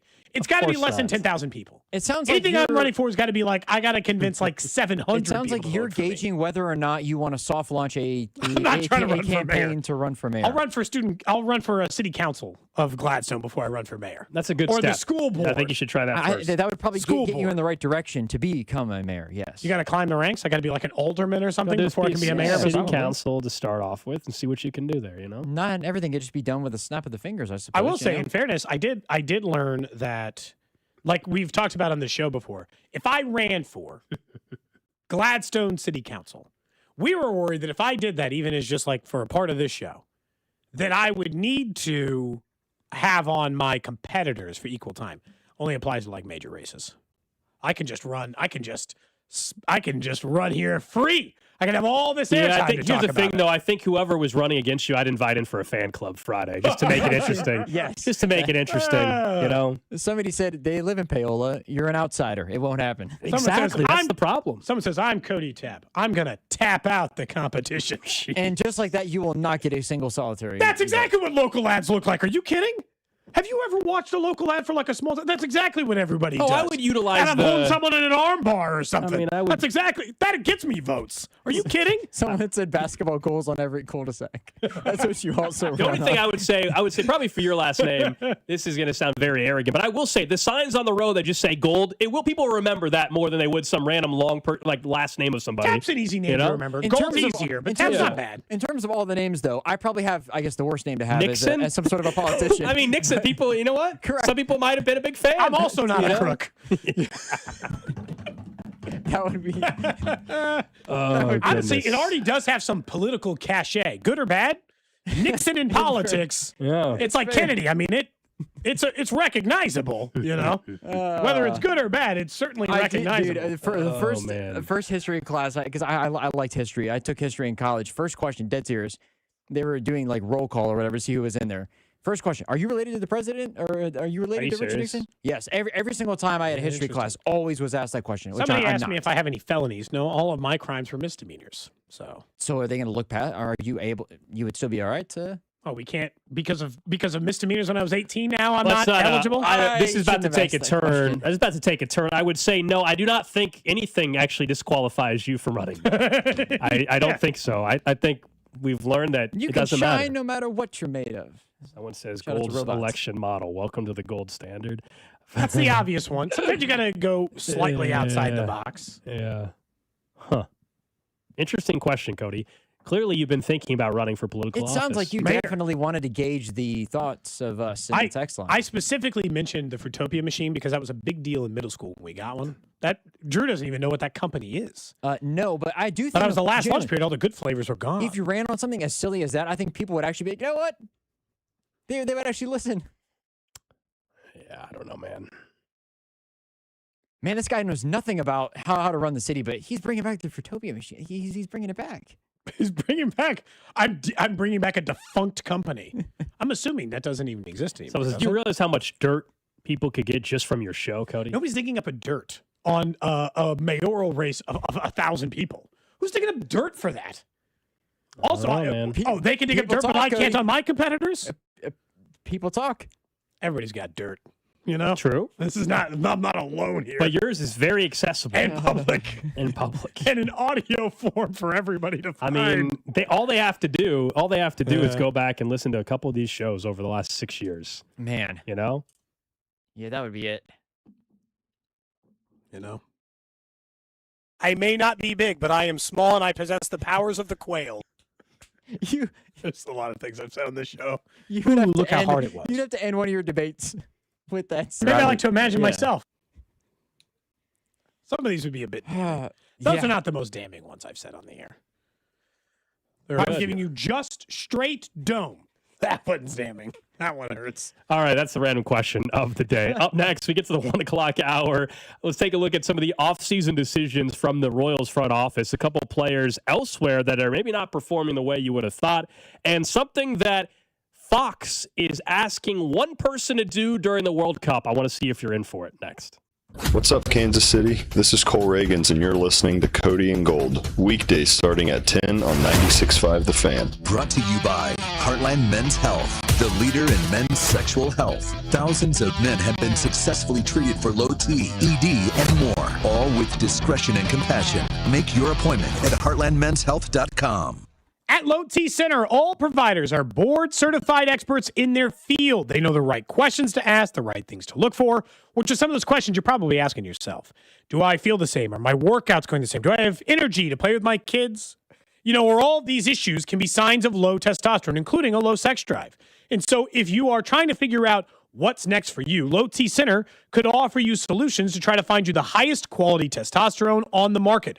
Pharmaceutical grade, never compounded testosterone that can help you get back to what you used to be. Look, the truth is, sometimes you're just not sure, and sometimes men are a little afraid to go get checked out to find out when something is wrong. Don't be that. Find out by booking a free testosterone test and then choose your treatment path. You can just do all of your appointments online. It's discrete appointments. You can go in there for one, get tested, and be out in as little as 30 minutes, and then just do telehealth the rest of the way. Plus, you can choose self-pay or insurance options. Choose what is comfortable for you with someone who continues to do great work right here in Kansas City. So book that free T-test today at lowtcenter.com. That's lowtcenter.com. Is your garage door too loud and whining for help? Overhead Door Company of Kansas City will make it all better. They will perform their full 26-task garage door tune-up for just $79. That's just $79 for up to 3 garage doors and openers. You need this done once a year, so why not now? And for just $79. Call Overhead Door Company of Kansas City at 816-221-0072 or schedule online at overheaddoorkc.com. DQ presents the $7 meal deal, a delicious meal serving up serious value. We're talking 100% white meat, seasoned chicken strips, full-size fries, a drink, and of course, a classic DQ sundae. Because come on, no meal is complete without a sweet treat. All for just $7. And now you can try it with the new honey sriracha dip. The DQ $7 meal deal, a satisfying meal full of big flavor for a great value. DQ, happy tastes good. The Royals and the See You in the Major Leagues Foundation are teaming up with Blue Cross and Blue Shield of Kansas City to recognize outstanding high school sports coaches through the Blue KC Coaches with Character program. From April to September, we'll recognize 6 coaches as a Blue KC Coach with Character. Each honoree will receive a VIP package that includes tickets to a Royals game and more. Be part of honoring our high school coaches whose service is making Kansas City a better place to live, work, and play. Just go to bluekc.com/nominate coaches with character to nominate today. Did your HVAC struggle through this rough winter? When it comes to your home comfort, trust the local experts at Hamilton Plumbing, Heating, AC, and Rooter. Right now, you can save up to $2,000 on a new HVAC system with our trade-in allowance program. Over 40 years experience and more than 8,000 5-star reviews, plus our exceptional service guarantee means you get safe, reliable service and peace of mind. Visit callhamilton.com/radio for details, terms, and conditions. Hey, it's Rex here with Rex Buys KC. I get it. Selling your house can sometimes feel overwhelming or scary, right? I've seen it too many times. A homeowner thought they had a deal, only to have the buyer back out at the last minute. That's not how we do business at Rex Buys KC. I'm local, I know Kansas City, and I make sure every deal actually closes like it's supposed to. No hidden fees, no showings, no last-minute surprises, just a fair cash offer and a process you can count on. We buy homes in any condition and judgment-free. So whether your house needs repairs or you just want a fast, hassle-free sale, we can make it happen. If you want certainty, transparency, and someone local who actually delivers, call 816-330-6000 or visit rexbuyskc.com.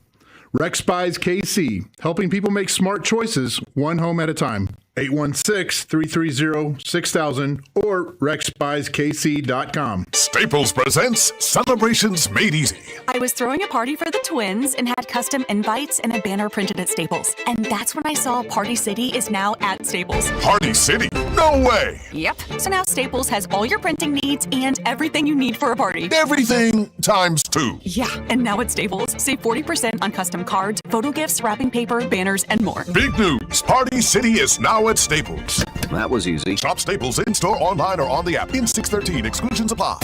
In a world in need of a hero, one man rises to the challenge in style. He is... just driving the kids to soccer practice. Make every day feel epic in the all-new Hyundai Palisade Hybrid with up to an EPA estimated 619 miles of range on select trims, advanced tech, and class-leading interior space. Visit HyundaiUSA.com or call 562-314-4603 for more details. And hey, come on, no cleats on the seats. Finding great candidates to hire can be like, well, trying to find a needle in a haystack, but not with ZipRecruiter. Its powerful technology actively finds and invites qualified candidates to apply to your job. So while other companies might deliver a lot of hay, ZipRecruiter finds you the needle in the haystack. See why 4 out of 5 employers who post a job on ZipRecruiter get a quality candidate within the first day. Try ZipRecruiter for free at ZipRecruiter.com/team. That's ZipRecruiter.com/team. ZipRecruiter.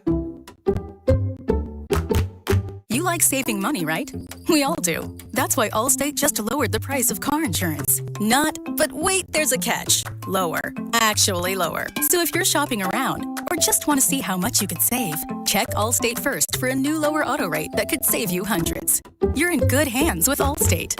Not available in every state. Only applicable for new auto insurance business. Rates will vary by several factors, including how you purchase the policy. Potential savings vary. Allstate North American Insurance Company and Affiliates, Northbrook, Illinois. It's time to spring into deals at Lowe's.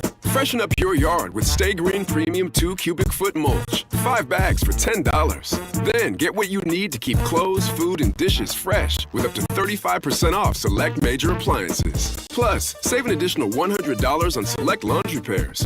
Our best lineup is here at Lowe's. Valid through 5/6. Mulch offer excludes Alaska and Hawaii. While supplies last. Selection varies by location. See Lowe's.com for more details.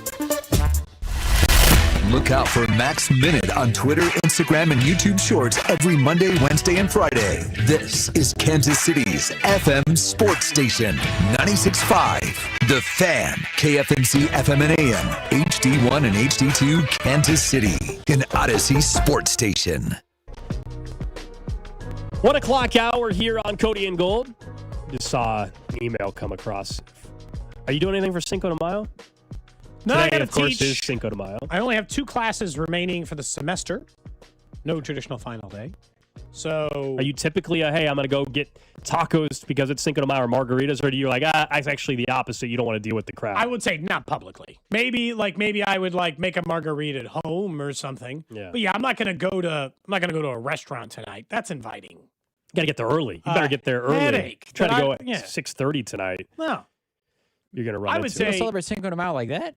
Mexican food is my number 1 favorite food, maybe. Like taco or like burrito. Same. I mean, way up the top of the list. And the city's got excellent tacos everywhere. So, I just feel like I'll just go any other time. Right? I just got a couple emails. Everybody's doing specials tonight, obviously, for Cinco de Mayo. So that's my thought of it: is avoid the crowd and just get. I mean, how good are the specials compared to? Some place doing $2 margs or $2 tacos or whatever, depending on where you're looking. Yeah, sometimes you can get a good deal, but I mean, I'll just wait. Yeah, I'll just wait a few days. I'm the same way. It's like I don't know if I'm going somewhere tonight or not. I figured you were going to Hawaiian Bros. Well, so that free plate after the show, and then that might be my dinner as well. I don't know. Yeah, might very well be. But maybe you still get a little evening marg, something like that. I made margaritas on Saturday at the house. So you and the wife? Mm-hmm. She was after yard work. I was. Yeah. Did you have glasses on before or after this? I lost the glasses on Sunday. Okay. After drinking. Makes sense. Makes more sense. Makes more sense. I lost the glasses on Sunday. Yeah. Saturday is when I was drinking the margaritas. Okay. Okay. Anyway, happy Cinco de Mayo for those that are going to participate and enjoy themselves a little bit later on today. Maybe you're already enjoying yourself. Good for you. You guys can text into the show, 913-586-7965. Video stream up and running. We were already planning on talking about some of the offseason signings the Royals made and where we're at right now with them, including guys that departed the organization. Some unfortunate news for this individual. Now, the Royals are not going to suffer from it, but for just the person, it stinks. I just saw this come across on Twitter. A beat reporter for the Brewers, Adam McCulvey, just tweeted out that Brewers reliever Angel Serpa will have Tommy John surgery on Monday. His season is over. We all know Serpa was part of the trade with Isaac Collins. And pretty much the entire trade. Yeah, I was about to say, because the Royals got back two players. Nick Mears, by the way, has a 2.31 earned run average in his 10 relief appearances so far for the Royals. And Isaac Collins has been a perfectly fine contributor to this point. I will say my initial thought was, sometimes the team who has him knows a little something on the other end. And what's interesting about this is, historically, the Brewers are not the kind of team you trade with, because the Brewers have been getting the better of trades against most teams in Major League Baseball for years.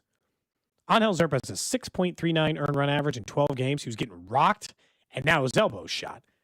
Hard for me to imagine that the Royals didn't at least know there was a possibility of this. And that was part of the reason they did it, because this was a team that needed bullpen help and traded a guy who they deeply believed could be a good bullpen arm and tried for years to make him both a starter and a bullpen arm, and to trade him for a 28-year-old rookie in Isaac Collins. Didn't see, or, a guy who's now a second-year player. I mean, did they already win the trade? Is it too late? Now, Serpa still got 2 more years of control after this. So does Isaac Collins. He's pre-arb next year. He's not even arbitration eligible for another year. Yeah, he was a late bloomer. He's got like a 360 on base percentage. They got Isaac Collins control for like 5 more years if they want. Yeah. They might already have gotten the better end of this deal. No, I mean, it sucks for Serpa, but for the Royals' sake, yeah, it looks like they caught a break here. It looks like they might have pulled off a pretty effective trade if, in fact, this is what this report is saying, which is Tommy John and the long, long road to recovery for him, versus the Royals at least have their guys available and helping their team right now. Yeah, like Isaac Collins, he might still be like a rotational player like a lot of the other guys are, but he plays plenty for this team and has been a contributor. Nick Mears, I don't want to just dismiss that because they traded a reliever for a reliever.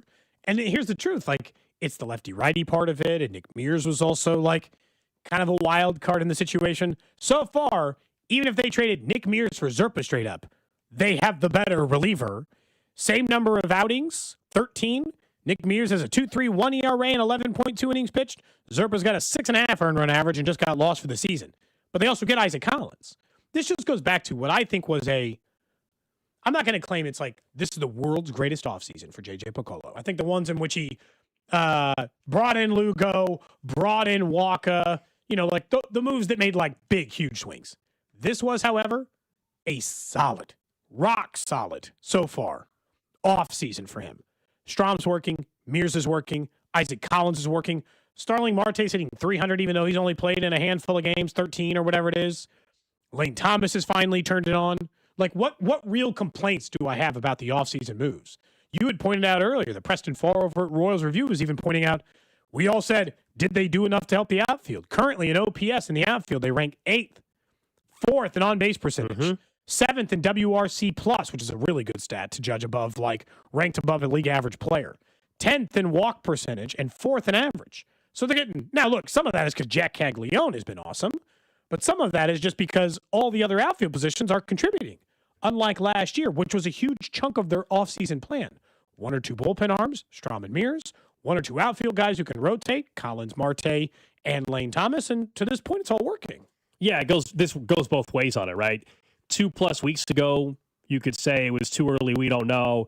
Now, do we have the full picture on what these guys are? No, we're going to find out more so about with the offseason signings as the season goes on. Right now, though, you look at the updated numbers, 20+% of the way through the season, and things have settled in for Lane Thomas and for Isaac Collins. Certainly Matt Strom. I mean, Matt Strom was kind of one of the signings where you knew what you were getting. Matt Strom has been one of the better relievers throughout the last couple of years out in Philadelphia.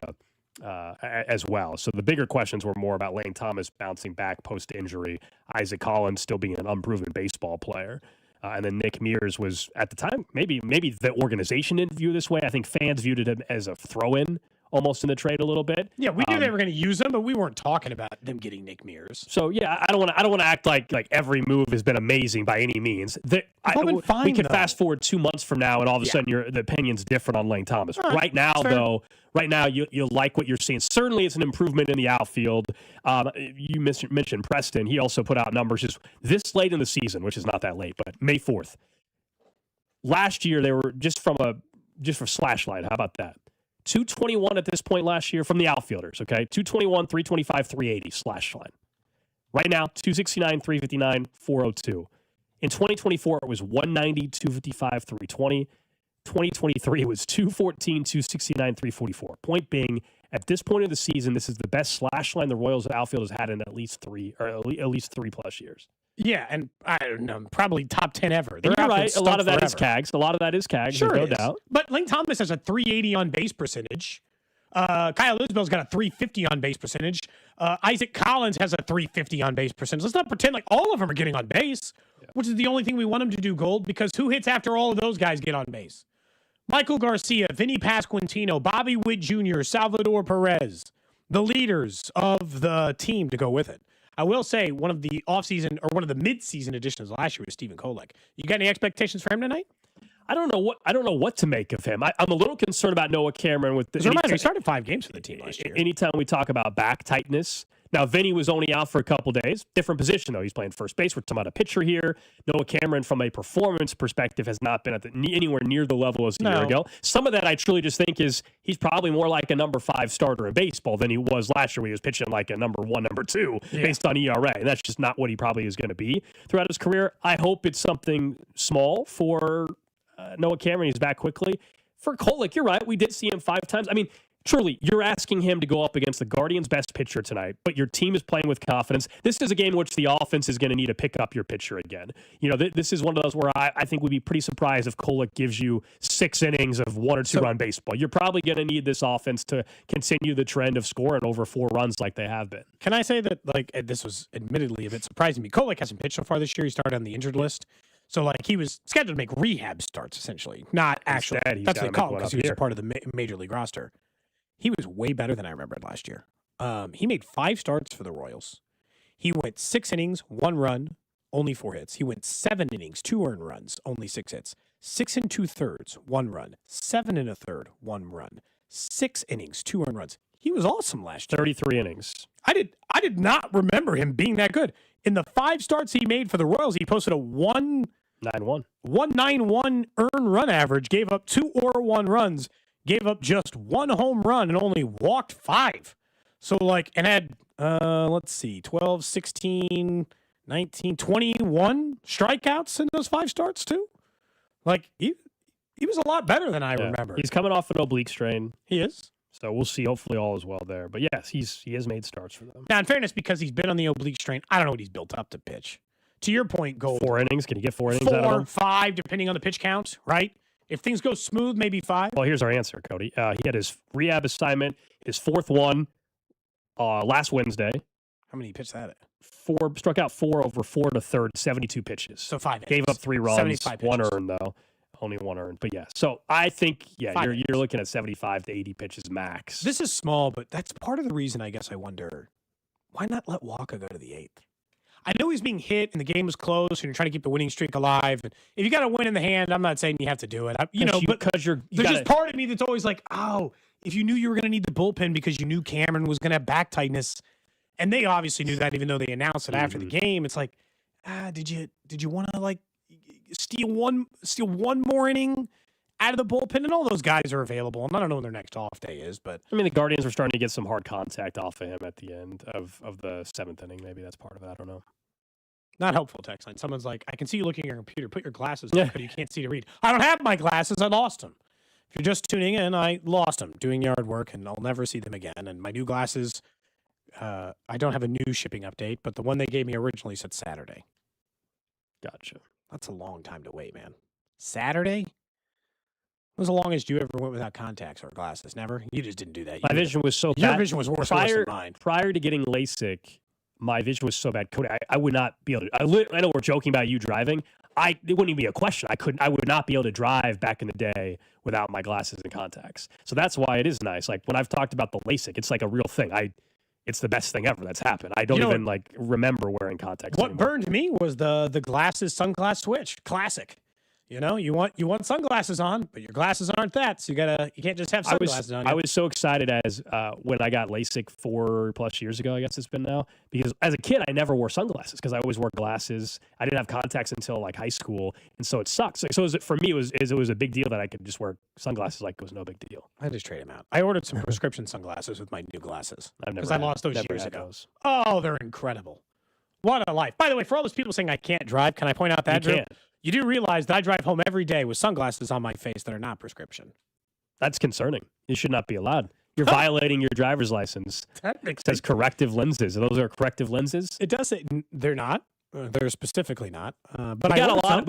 I know for a fact we got a lot of law enforcement that listen at times. They know you drive a Volkswagen, Cody. I'd like to know. Has a cop ever written a ticket for someone not wearing their corrective lenses? I have no idea.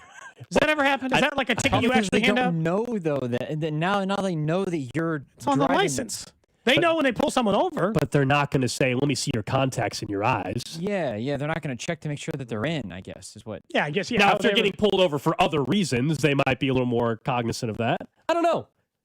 Yeah, how does that work? Yeah, they're not going to stare deep in your eyes to see if you got contacts on. I can't imagine they even ask. Honestly. I think I could get pulled over on the way home. They wouldn't even be like, "Wear your glasses, sir." I mean, it depends on how bad you're driving. Yeah, just to say you're just a crappy driver either way. Yeah, I've had maybe the least amount of tickets on this show. Oh, I don't know about that. How many tickets? What's your answer? Mine's 2. I've had 2, both seatbelt tickets. I've had no speeding tickets. In my entire, knock on wood all over the place here because we're jinxing the crap out of it. That's what I said maybe. I wasn't 100% sure. Well, no, I'm saying I'm jinxing myself because I haven't had one since 2017 or something. It's been almost 10 years. I've had 2 speeding tickets. I told you the story. One on the way to driving to Vegas from Boise, Idaho, middle of nowhere. And we were in the middle of nowhere, and we were just, we were I take it back. I was wrong. I've had 3. 2 non-moving violations, 1 moving violation. I turned left from 4 to 6 at 4:01. They did not like that. That sucks. Oh, that cop was happy to hand me the ticket. That sucks. The only moving violation I've ever gotten. I got a seatbelt ticket when I was a passenger when I was like 16 years old, and I got one when I was asleep in the passenger seat, both times, never driving.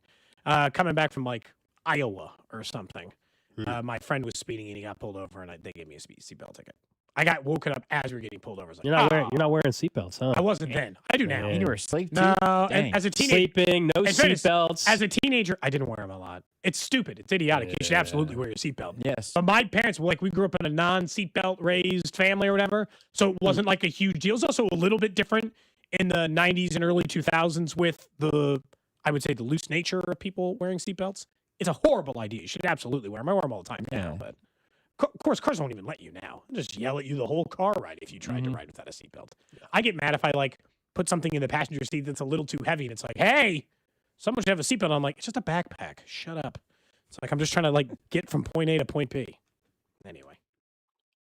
Drew, how many tickets for you? Sorry. And then Cody changed his tune. He knows he's running for political office, so he had to make sure everybody knows he's pro seatbelt. I really am pro seatbelt. I can't believe I went as long as I did with that. Small town mayor candidate says seatbelts are not necessary. I would say from age 18 to 20, I wore a seatbelt 20% of the time. It's insane. Hey, Dad, what's this thing right here? Don't worry about that. Don't worry about so bad. I've got 2 tickets on my record. I've gotten 3. Got 1 taken off.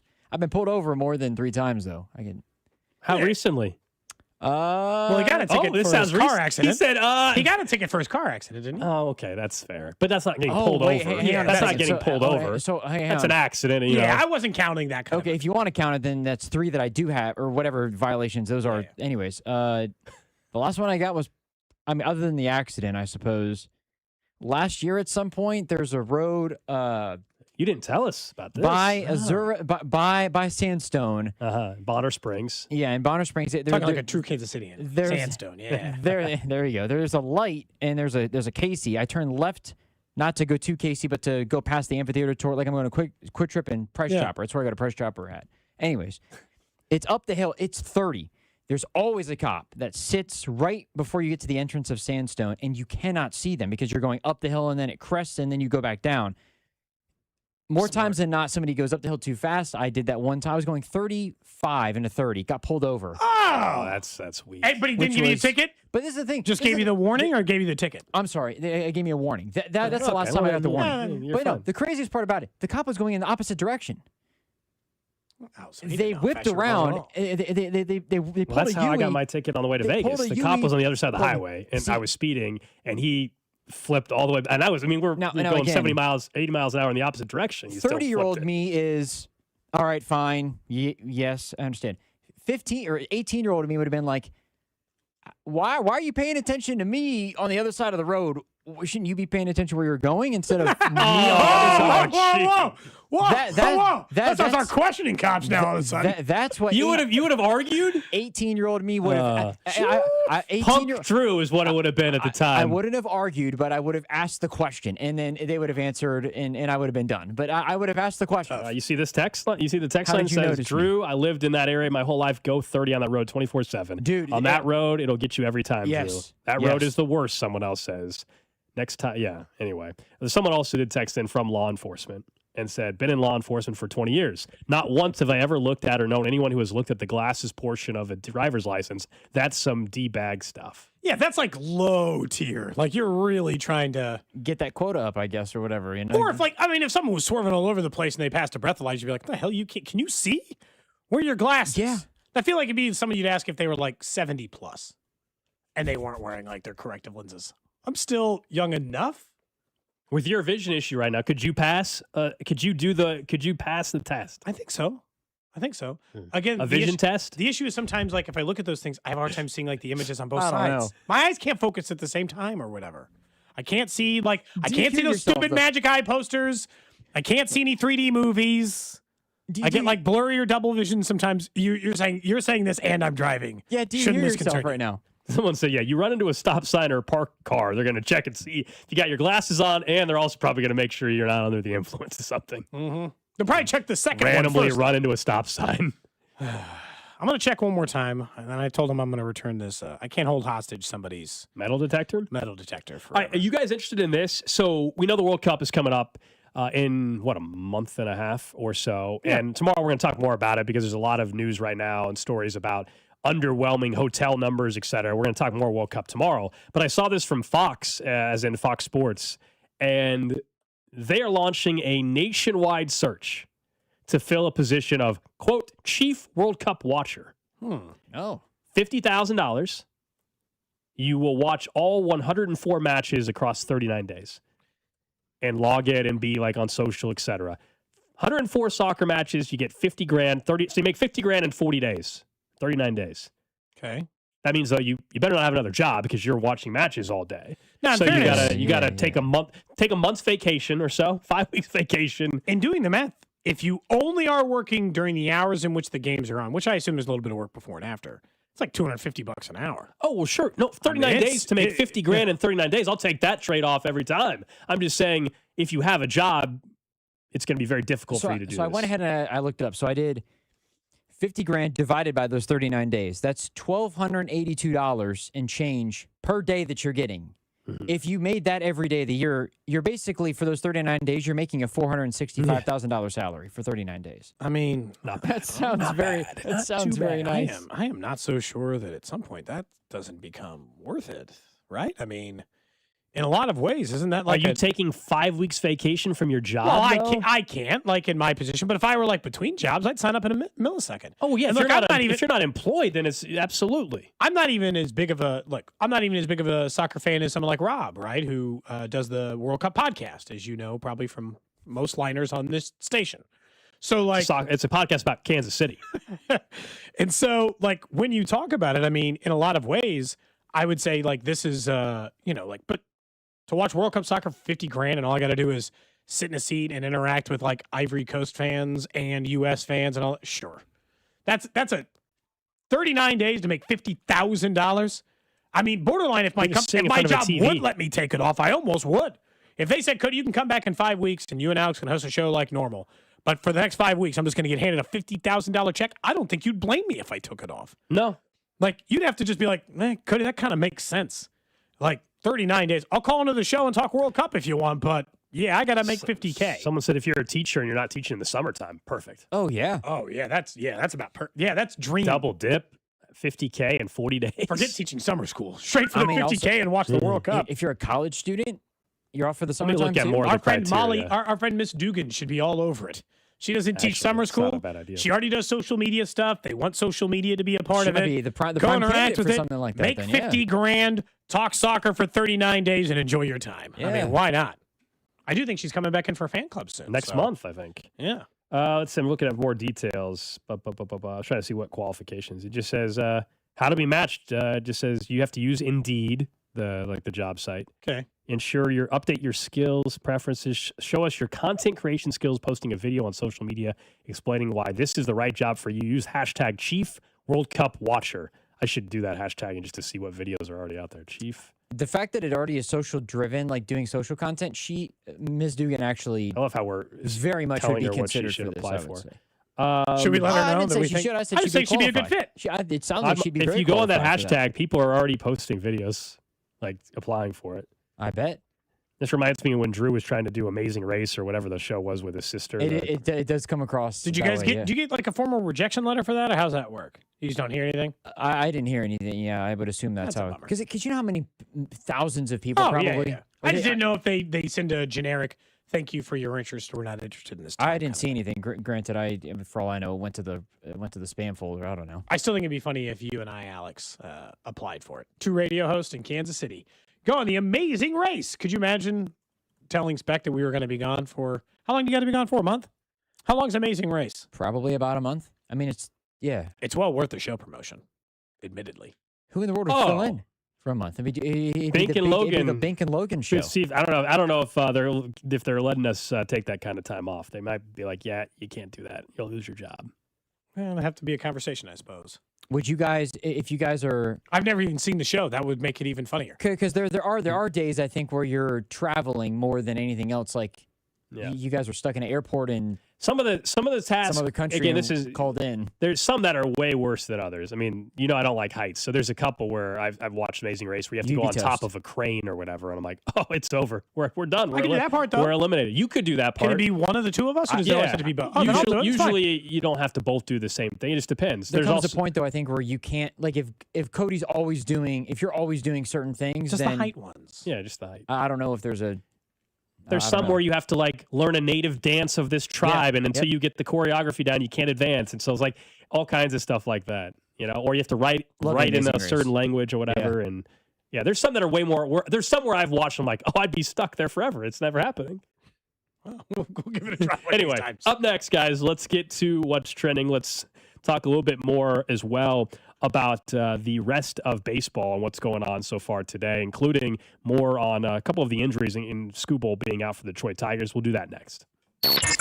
This is Cody and Gold on your new home for Chiefs football. 96.5, The Fan. Brought to you by Heartland Men's Health, the leader in men's sexual health. Thousands of men have been successfully treated for low T, ED, and more, all with discretion and compassion. Make your appointment at heartlandmenshealth.com. If you've been putting off some much-needed painting, don't wait any longer. Call CertaPro Painters now. They'll provide a free estimate quickly and at the right price, and you never have to wonder what's next. They provide reliable communication and updates because they know how important your home is to you. Take advantage of CertaPro's spring sales event for 10% off qualifying projects before May 15th. Each CertaPro Painter's business is independently owned and operated, so schedule your free estimate online at CertaPro.com. That's Certa with a C. Have you been diagnosed with head or neck cancer? At Kansas City Proton Institute, we're delivering the future of cancer care with state-of-the-art proton therapy right here in KC. Proton therapy means increased precision, reducing side effects like dry mouth, difficulty swallowing, and the loss of taste as compared to conventional radiation. If you've been diagnosed, don't wait. Get your second opinion today and see KC's largest, most experienced proton therapy team. Visit kcpi.com. Kansas City Proton Institute, where you see the best in KC. The world is coming to Kansas City. Is your parking lot ready? Over at GAN Asphalt and Concrete, they want to make sure that your business is inviting, that it's safe, and that, of course, your project is cost effective, because they want to make sure that you're ready and that your business is ready before the world comes here. That's all possible over at GAN, who can handle any type of project your parking lot would need. That's because they're one contractor, all things parking lot. Check out their projects at GANAsphalt.com or give them a call at 816-688-3512. Hello? Hey sis, got a sec? Yeah, what's up? Take a look at the picture I just sent you. I'm walking into Hellsburg and want to get Mom something special for Mother's Day.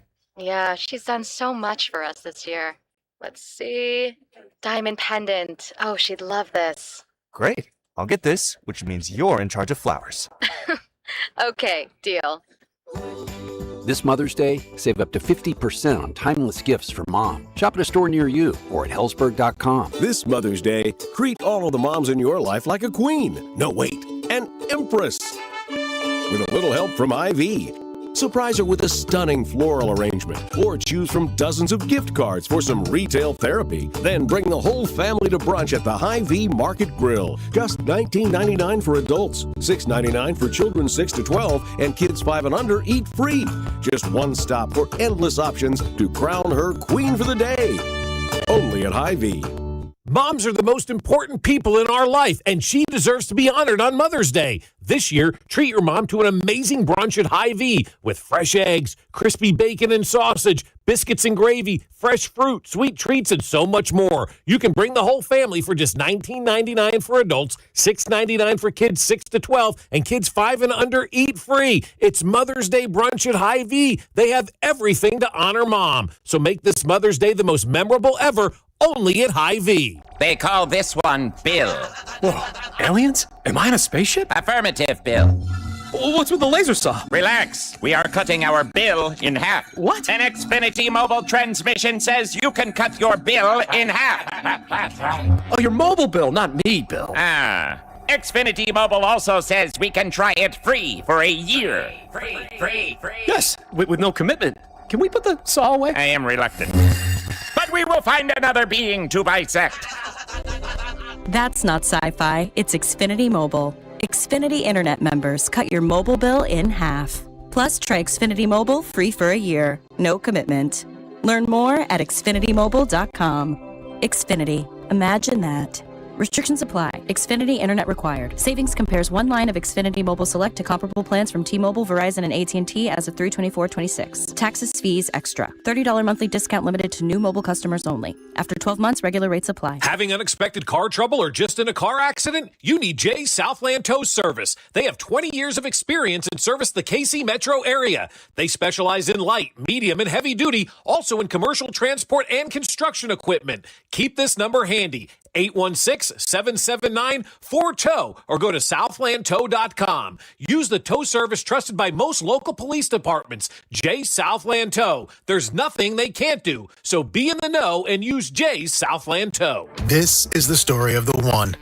As a maintenance tech at a university, he knows ordering from multiple suppliers takes time away from keeping their arena up and running. That's why he counts on Grainger to get everything he needs, from lighting and HVAC parts to plumbing supplies, all in one place. And with fast, dependable delivery, he's stocked and ready for the next tip-off. Call 1-800-GRAINGER, click Grainger.com, or just stop by. Grainger, for the ones who get it done.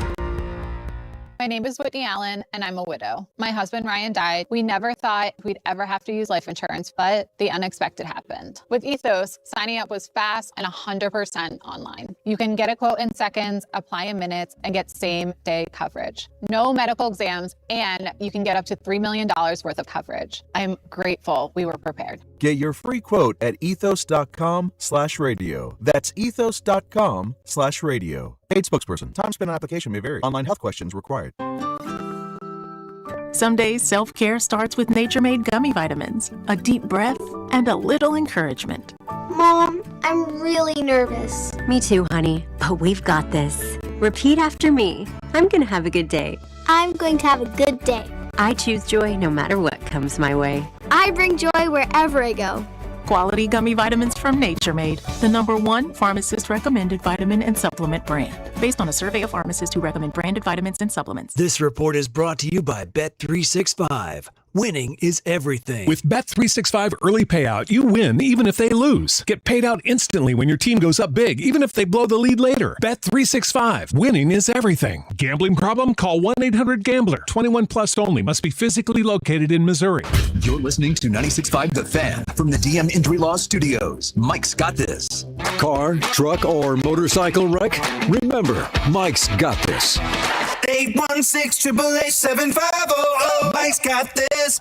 Hey, it's Rob Brennan. We hope you're enjoying Beyond the Pitch KC, a podcast on how Kansas City landed the world's biggest sporting event. It's presented by Commerce Bank. Visit commercebank.com/soccer26. New episodes released every Wednesday on the Odyssey app or wherever you get your podcasts.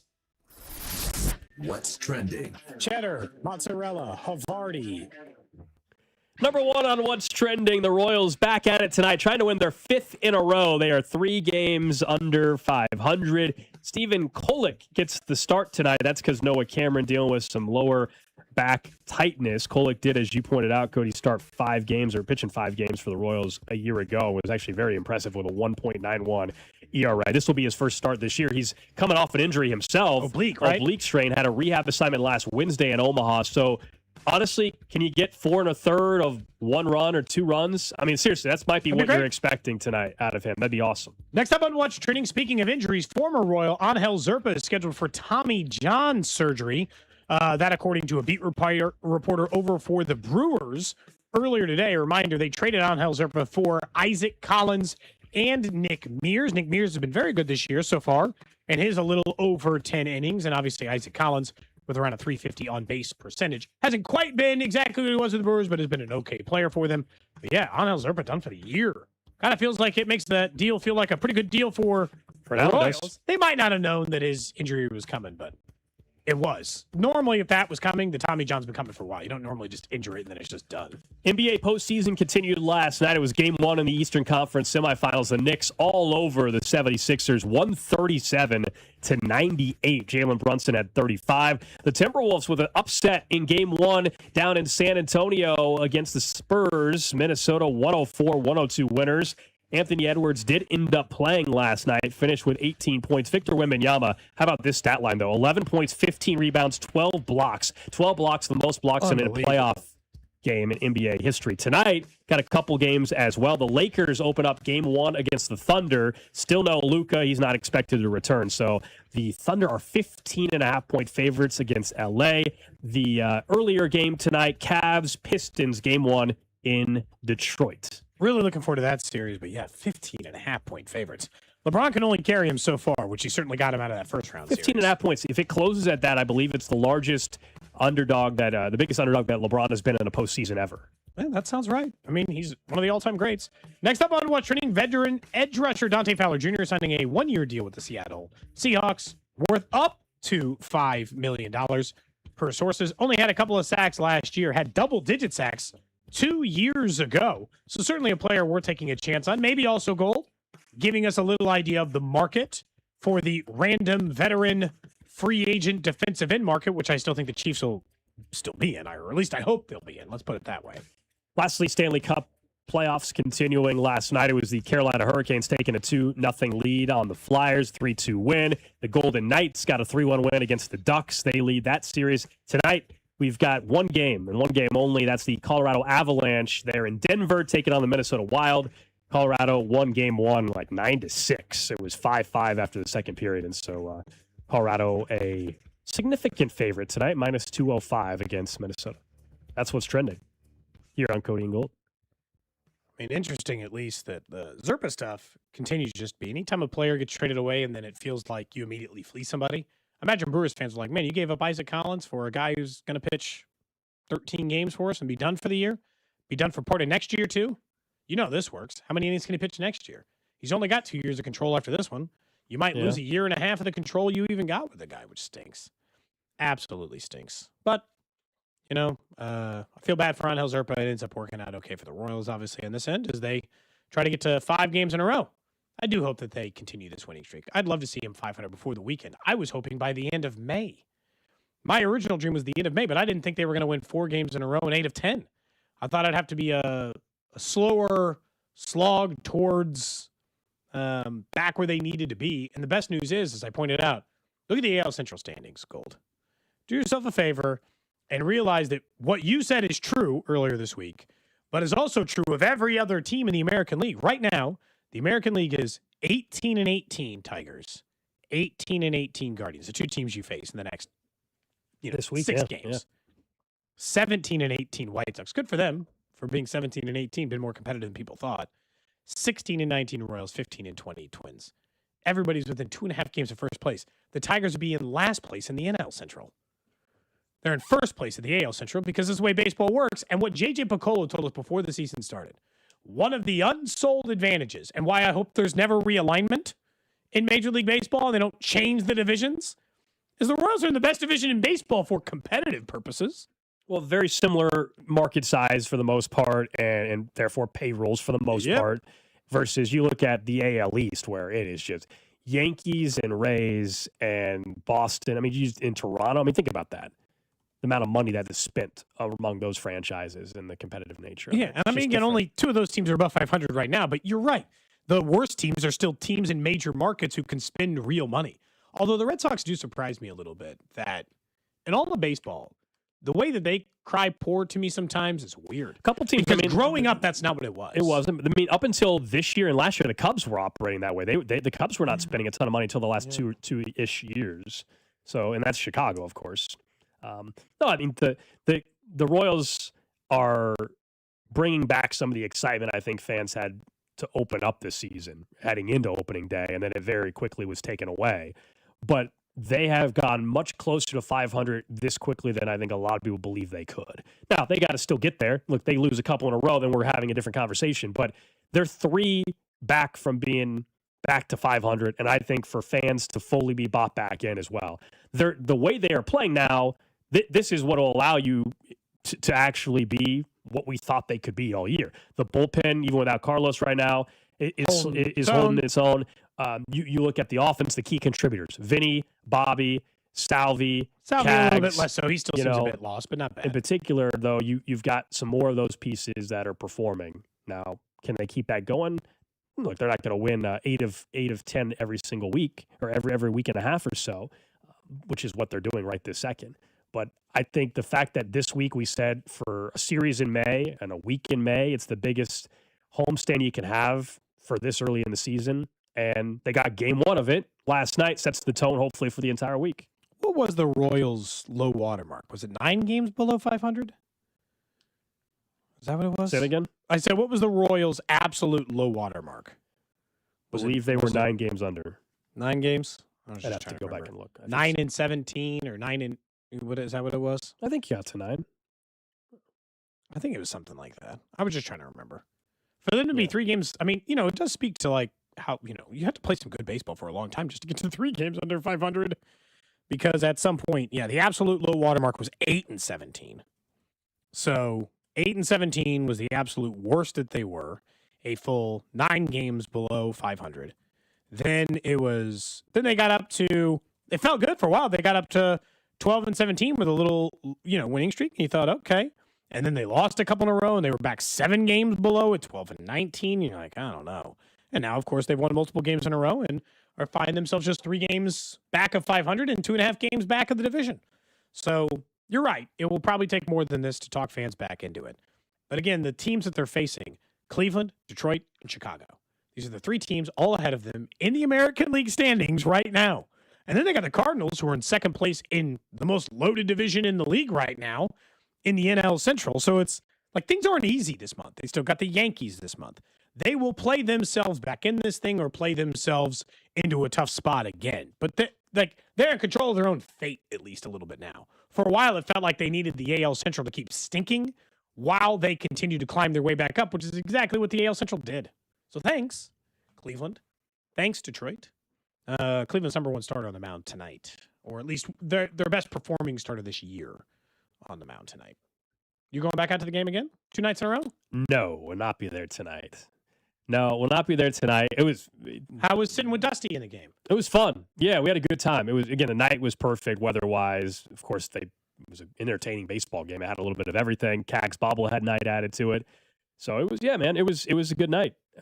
People seem to enjoy the bobbleheads. You know how people go nuts for bobbleheads, man. People line up. There were clearly people that were stacking a bunch of them, taking them back to their cars. Must have bought multiple tickets and things like that. Yeah. I think in the team store, if you spent over $150, you also got a bobblehead on top of that. So if you were already planning on buying a jersey last night or something, then you were getting an Guaranteed extra one? bobblehead. Yeah. Is it a cool one? You got to go. So I will say, so it's CAG's first one. That makes it cool. They have had some more, I would call premium bobbleheads, like a year or two ago. Like the Vinny with the Hall of Fame one was one of the best ones they've done in a while. This one's fun. It has like the little bat attachment that looks like a flame. It's a pretty basic bobblehead, I would say. Oh, wow. You asked my opinion. No, I did want an honest opinion. But it's CAG's first one, so that's why I wanted it. What do you think those things are going for on like Facebook Marketplace right now? Wow, somebody can ask whatever they want. What are people buying them for? I don't know. My guess is somebody's asking $60 on eBay right now, but I don't know. I bet they're asking more than that. You think? I haven't looked. Bobbleheads, man. I don't know. In fairness, I can get one on Facebook Marketplace for $40. There you go. So if I'm desperate to get a Caglione bobblehead, I'm not going to have to spend a fortune in order to accomplish it. I'm just curious. Someone says they're going to be there tonight. Their buddy called with crown seats. Enjoy that, man. Man, there are a lot that. of our texters that call with crown seats. Alex and I's emails are publicly available. Please enjoy the crown seats, man. That's the best. A little bit chilly, but you can sit inside before the game starts. Oh yeah, and then you're get set. Out there. You got Crown Club tickets. It doesn't matter what the weather's going to be. Honestly, doesn't matter whatsoever. Go enjoy yourself. Yeah, why not? Have a good time out at the game, at least. No, tonight's probably like we'll talk. Tonight is probably the last night that I'll be able to like go and do anything for a little bit. Tomorrow we'll talk about. I'm gonna be out next Thursday and Friday and stuff. So you gotta. But that's why maybe you should go out. Be social. That's why I went out last night. Okay. Oh, and I might do something tonight. I'm saying, but tomorrow night I can't. And I'm the one who's being mysterious. We'll talk about it tomorrow. Oh, I mentioned it on air briefly last week. Yeah, in passing. We'll talk about it in full. Yeah. Give a full opinion. Because I think something else is going on like you always think something going on with me. You think something else is going on? You guys are always accusing me of doing stuff fishy. And Drew's always like I'll having stuff go on in his life that we find out about like years later. Oh, well, that's true. We do have Drew's to wait a years. Complete mystery. I'll be an open book about what's going on. I feel like I think for what I'll say tomorrow to you, I feel like I've been open for 3+ years about. How about that? How about that? In some capacity. You're saying nothing to hide here, huh? No. All right. Drew, you will every once in a while. We'll be doing the show together for 3 years, and you'll be like, yeah, my Uncle Shaq. And you'll be like, what? Why did you tell us this?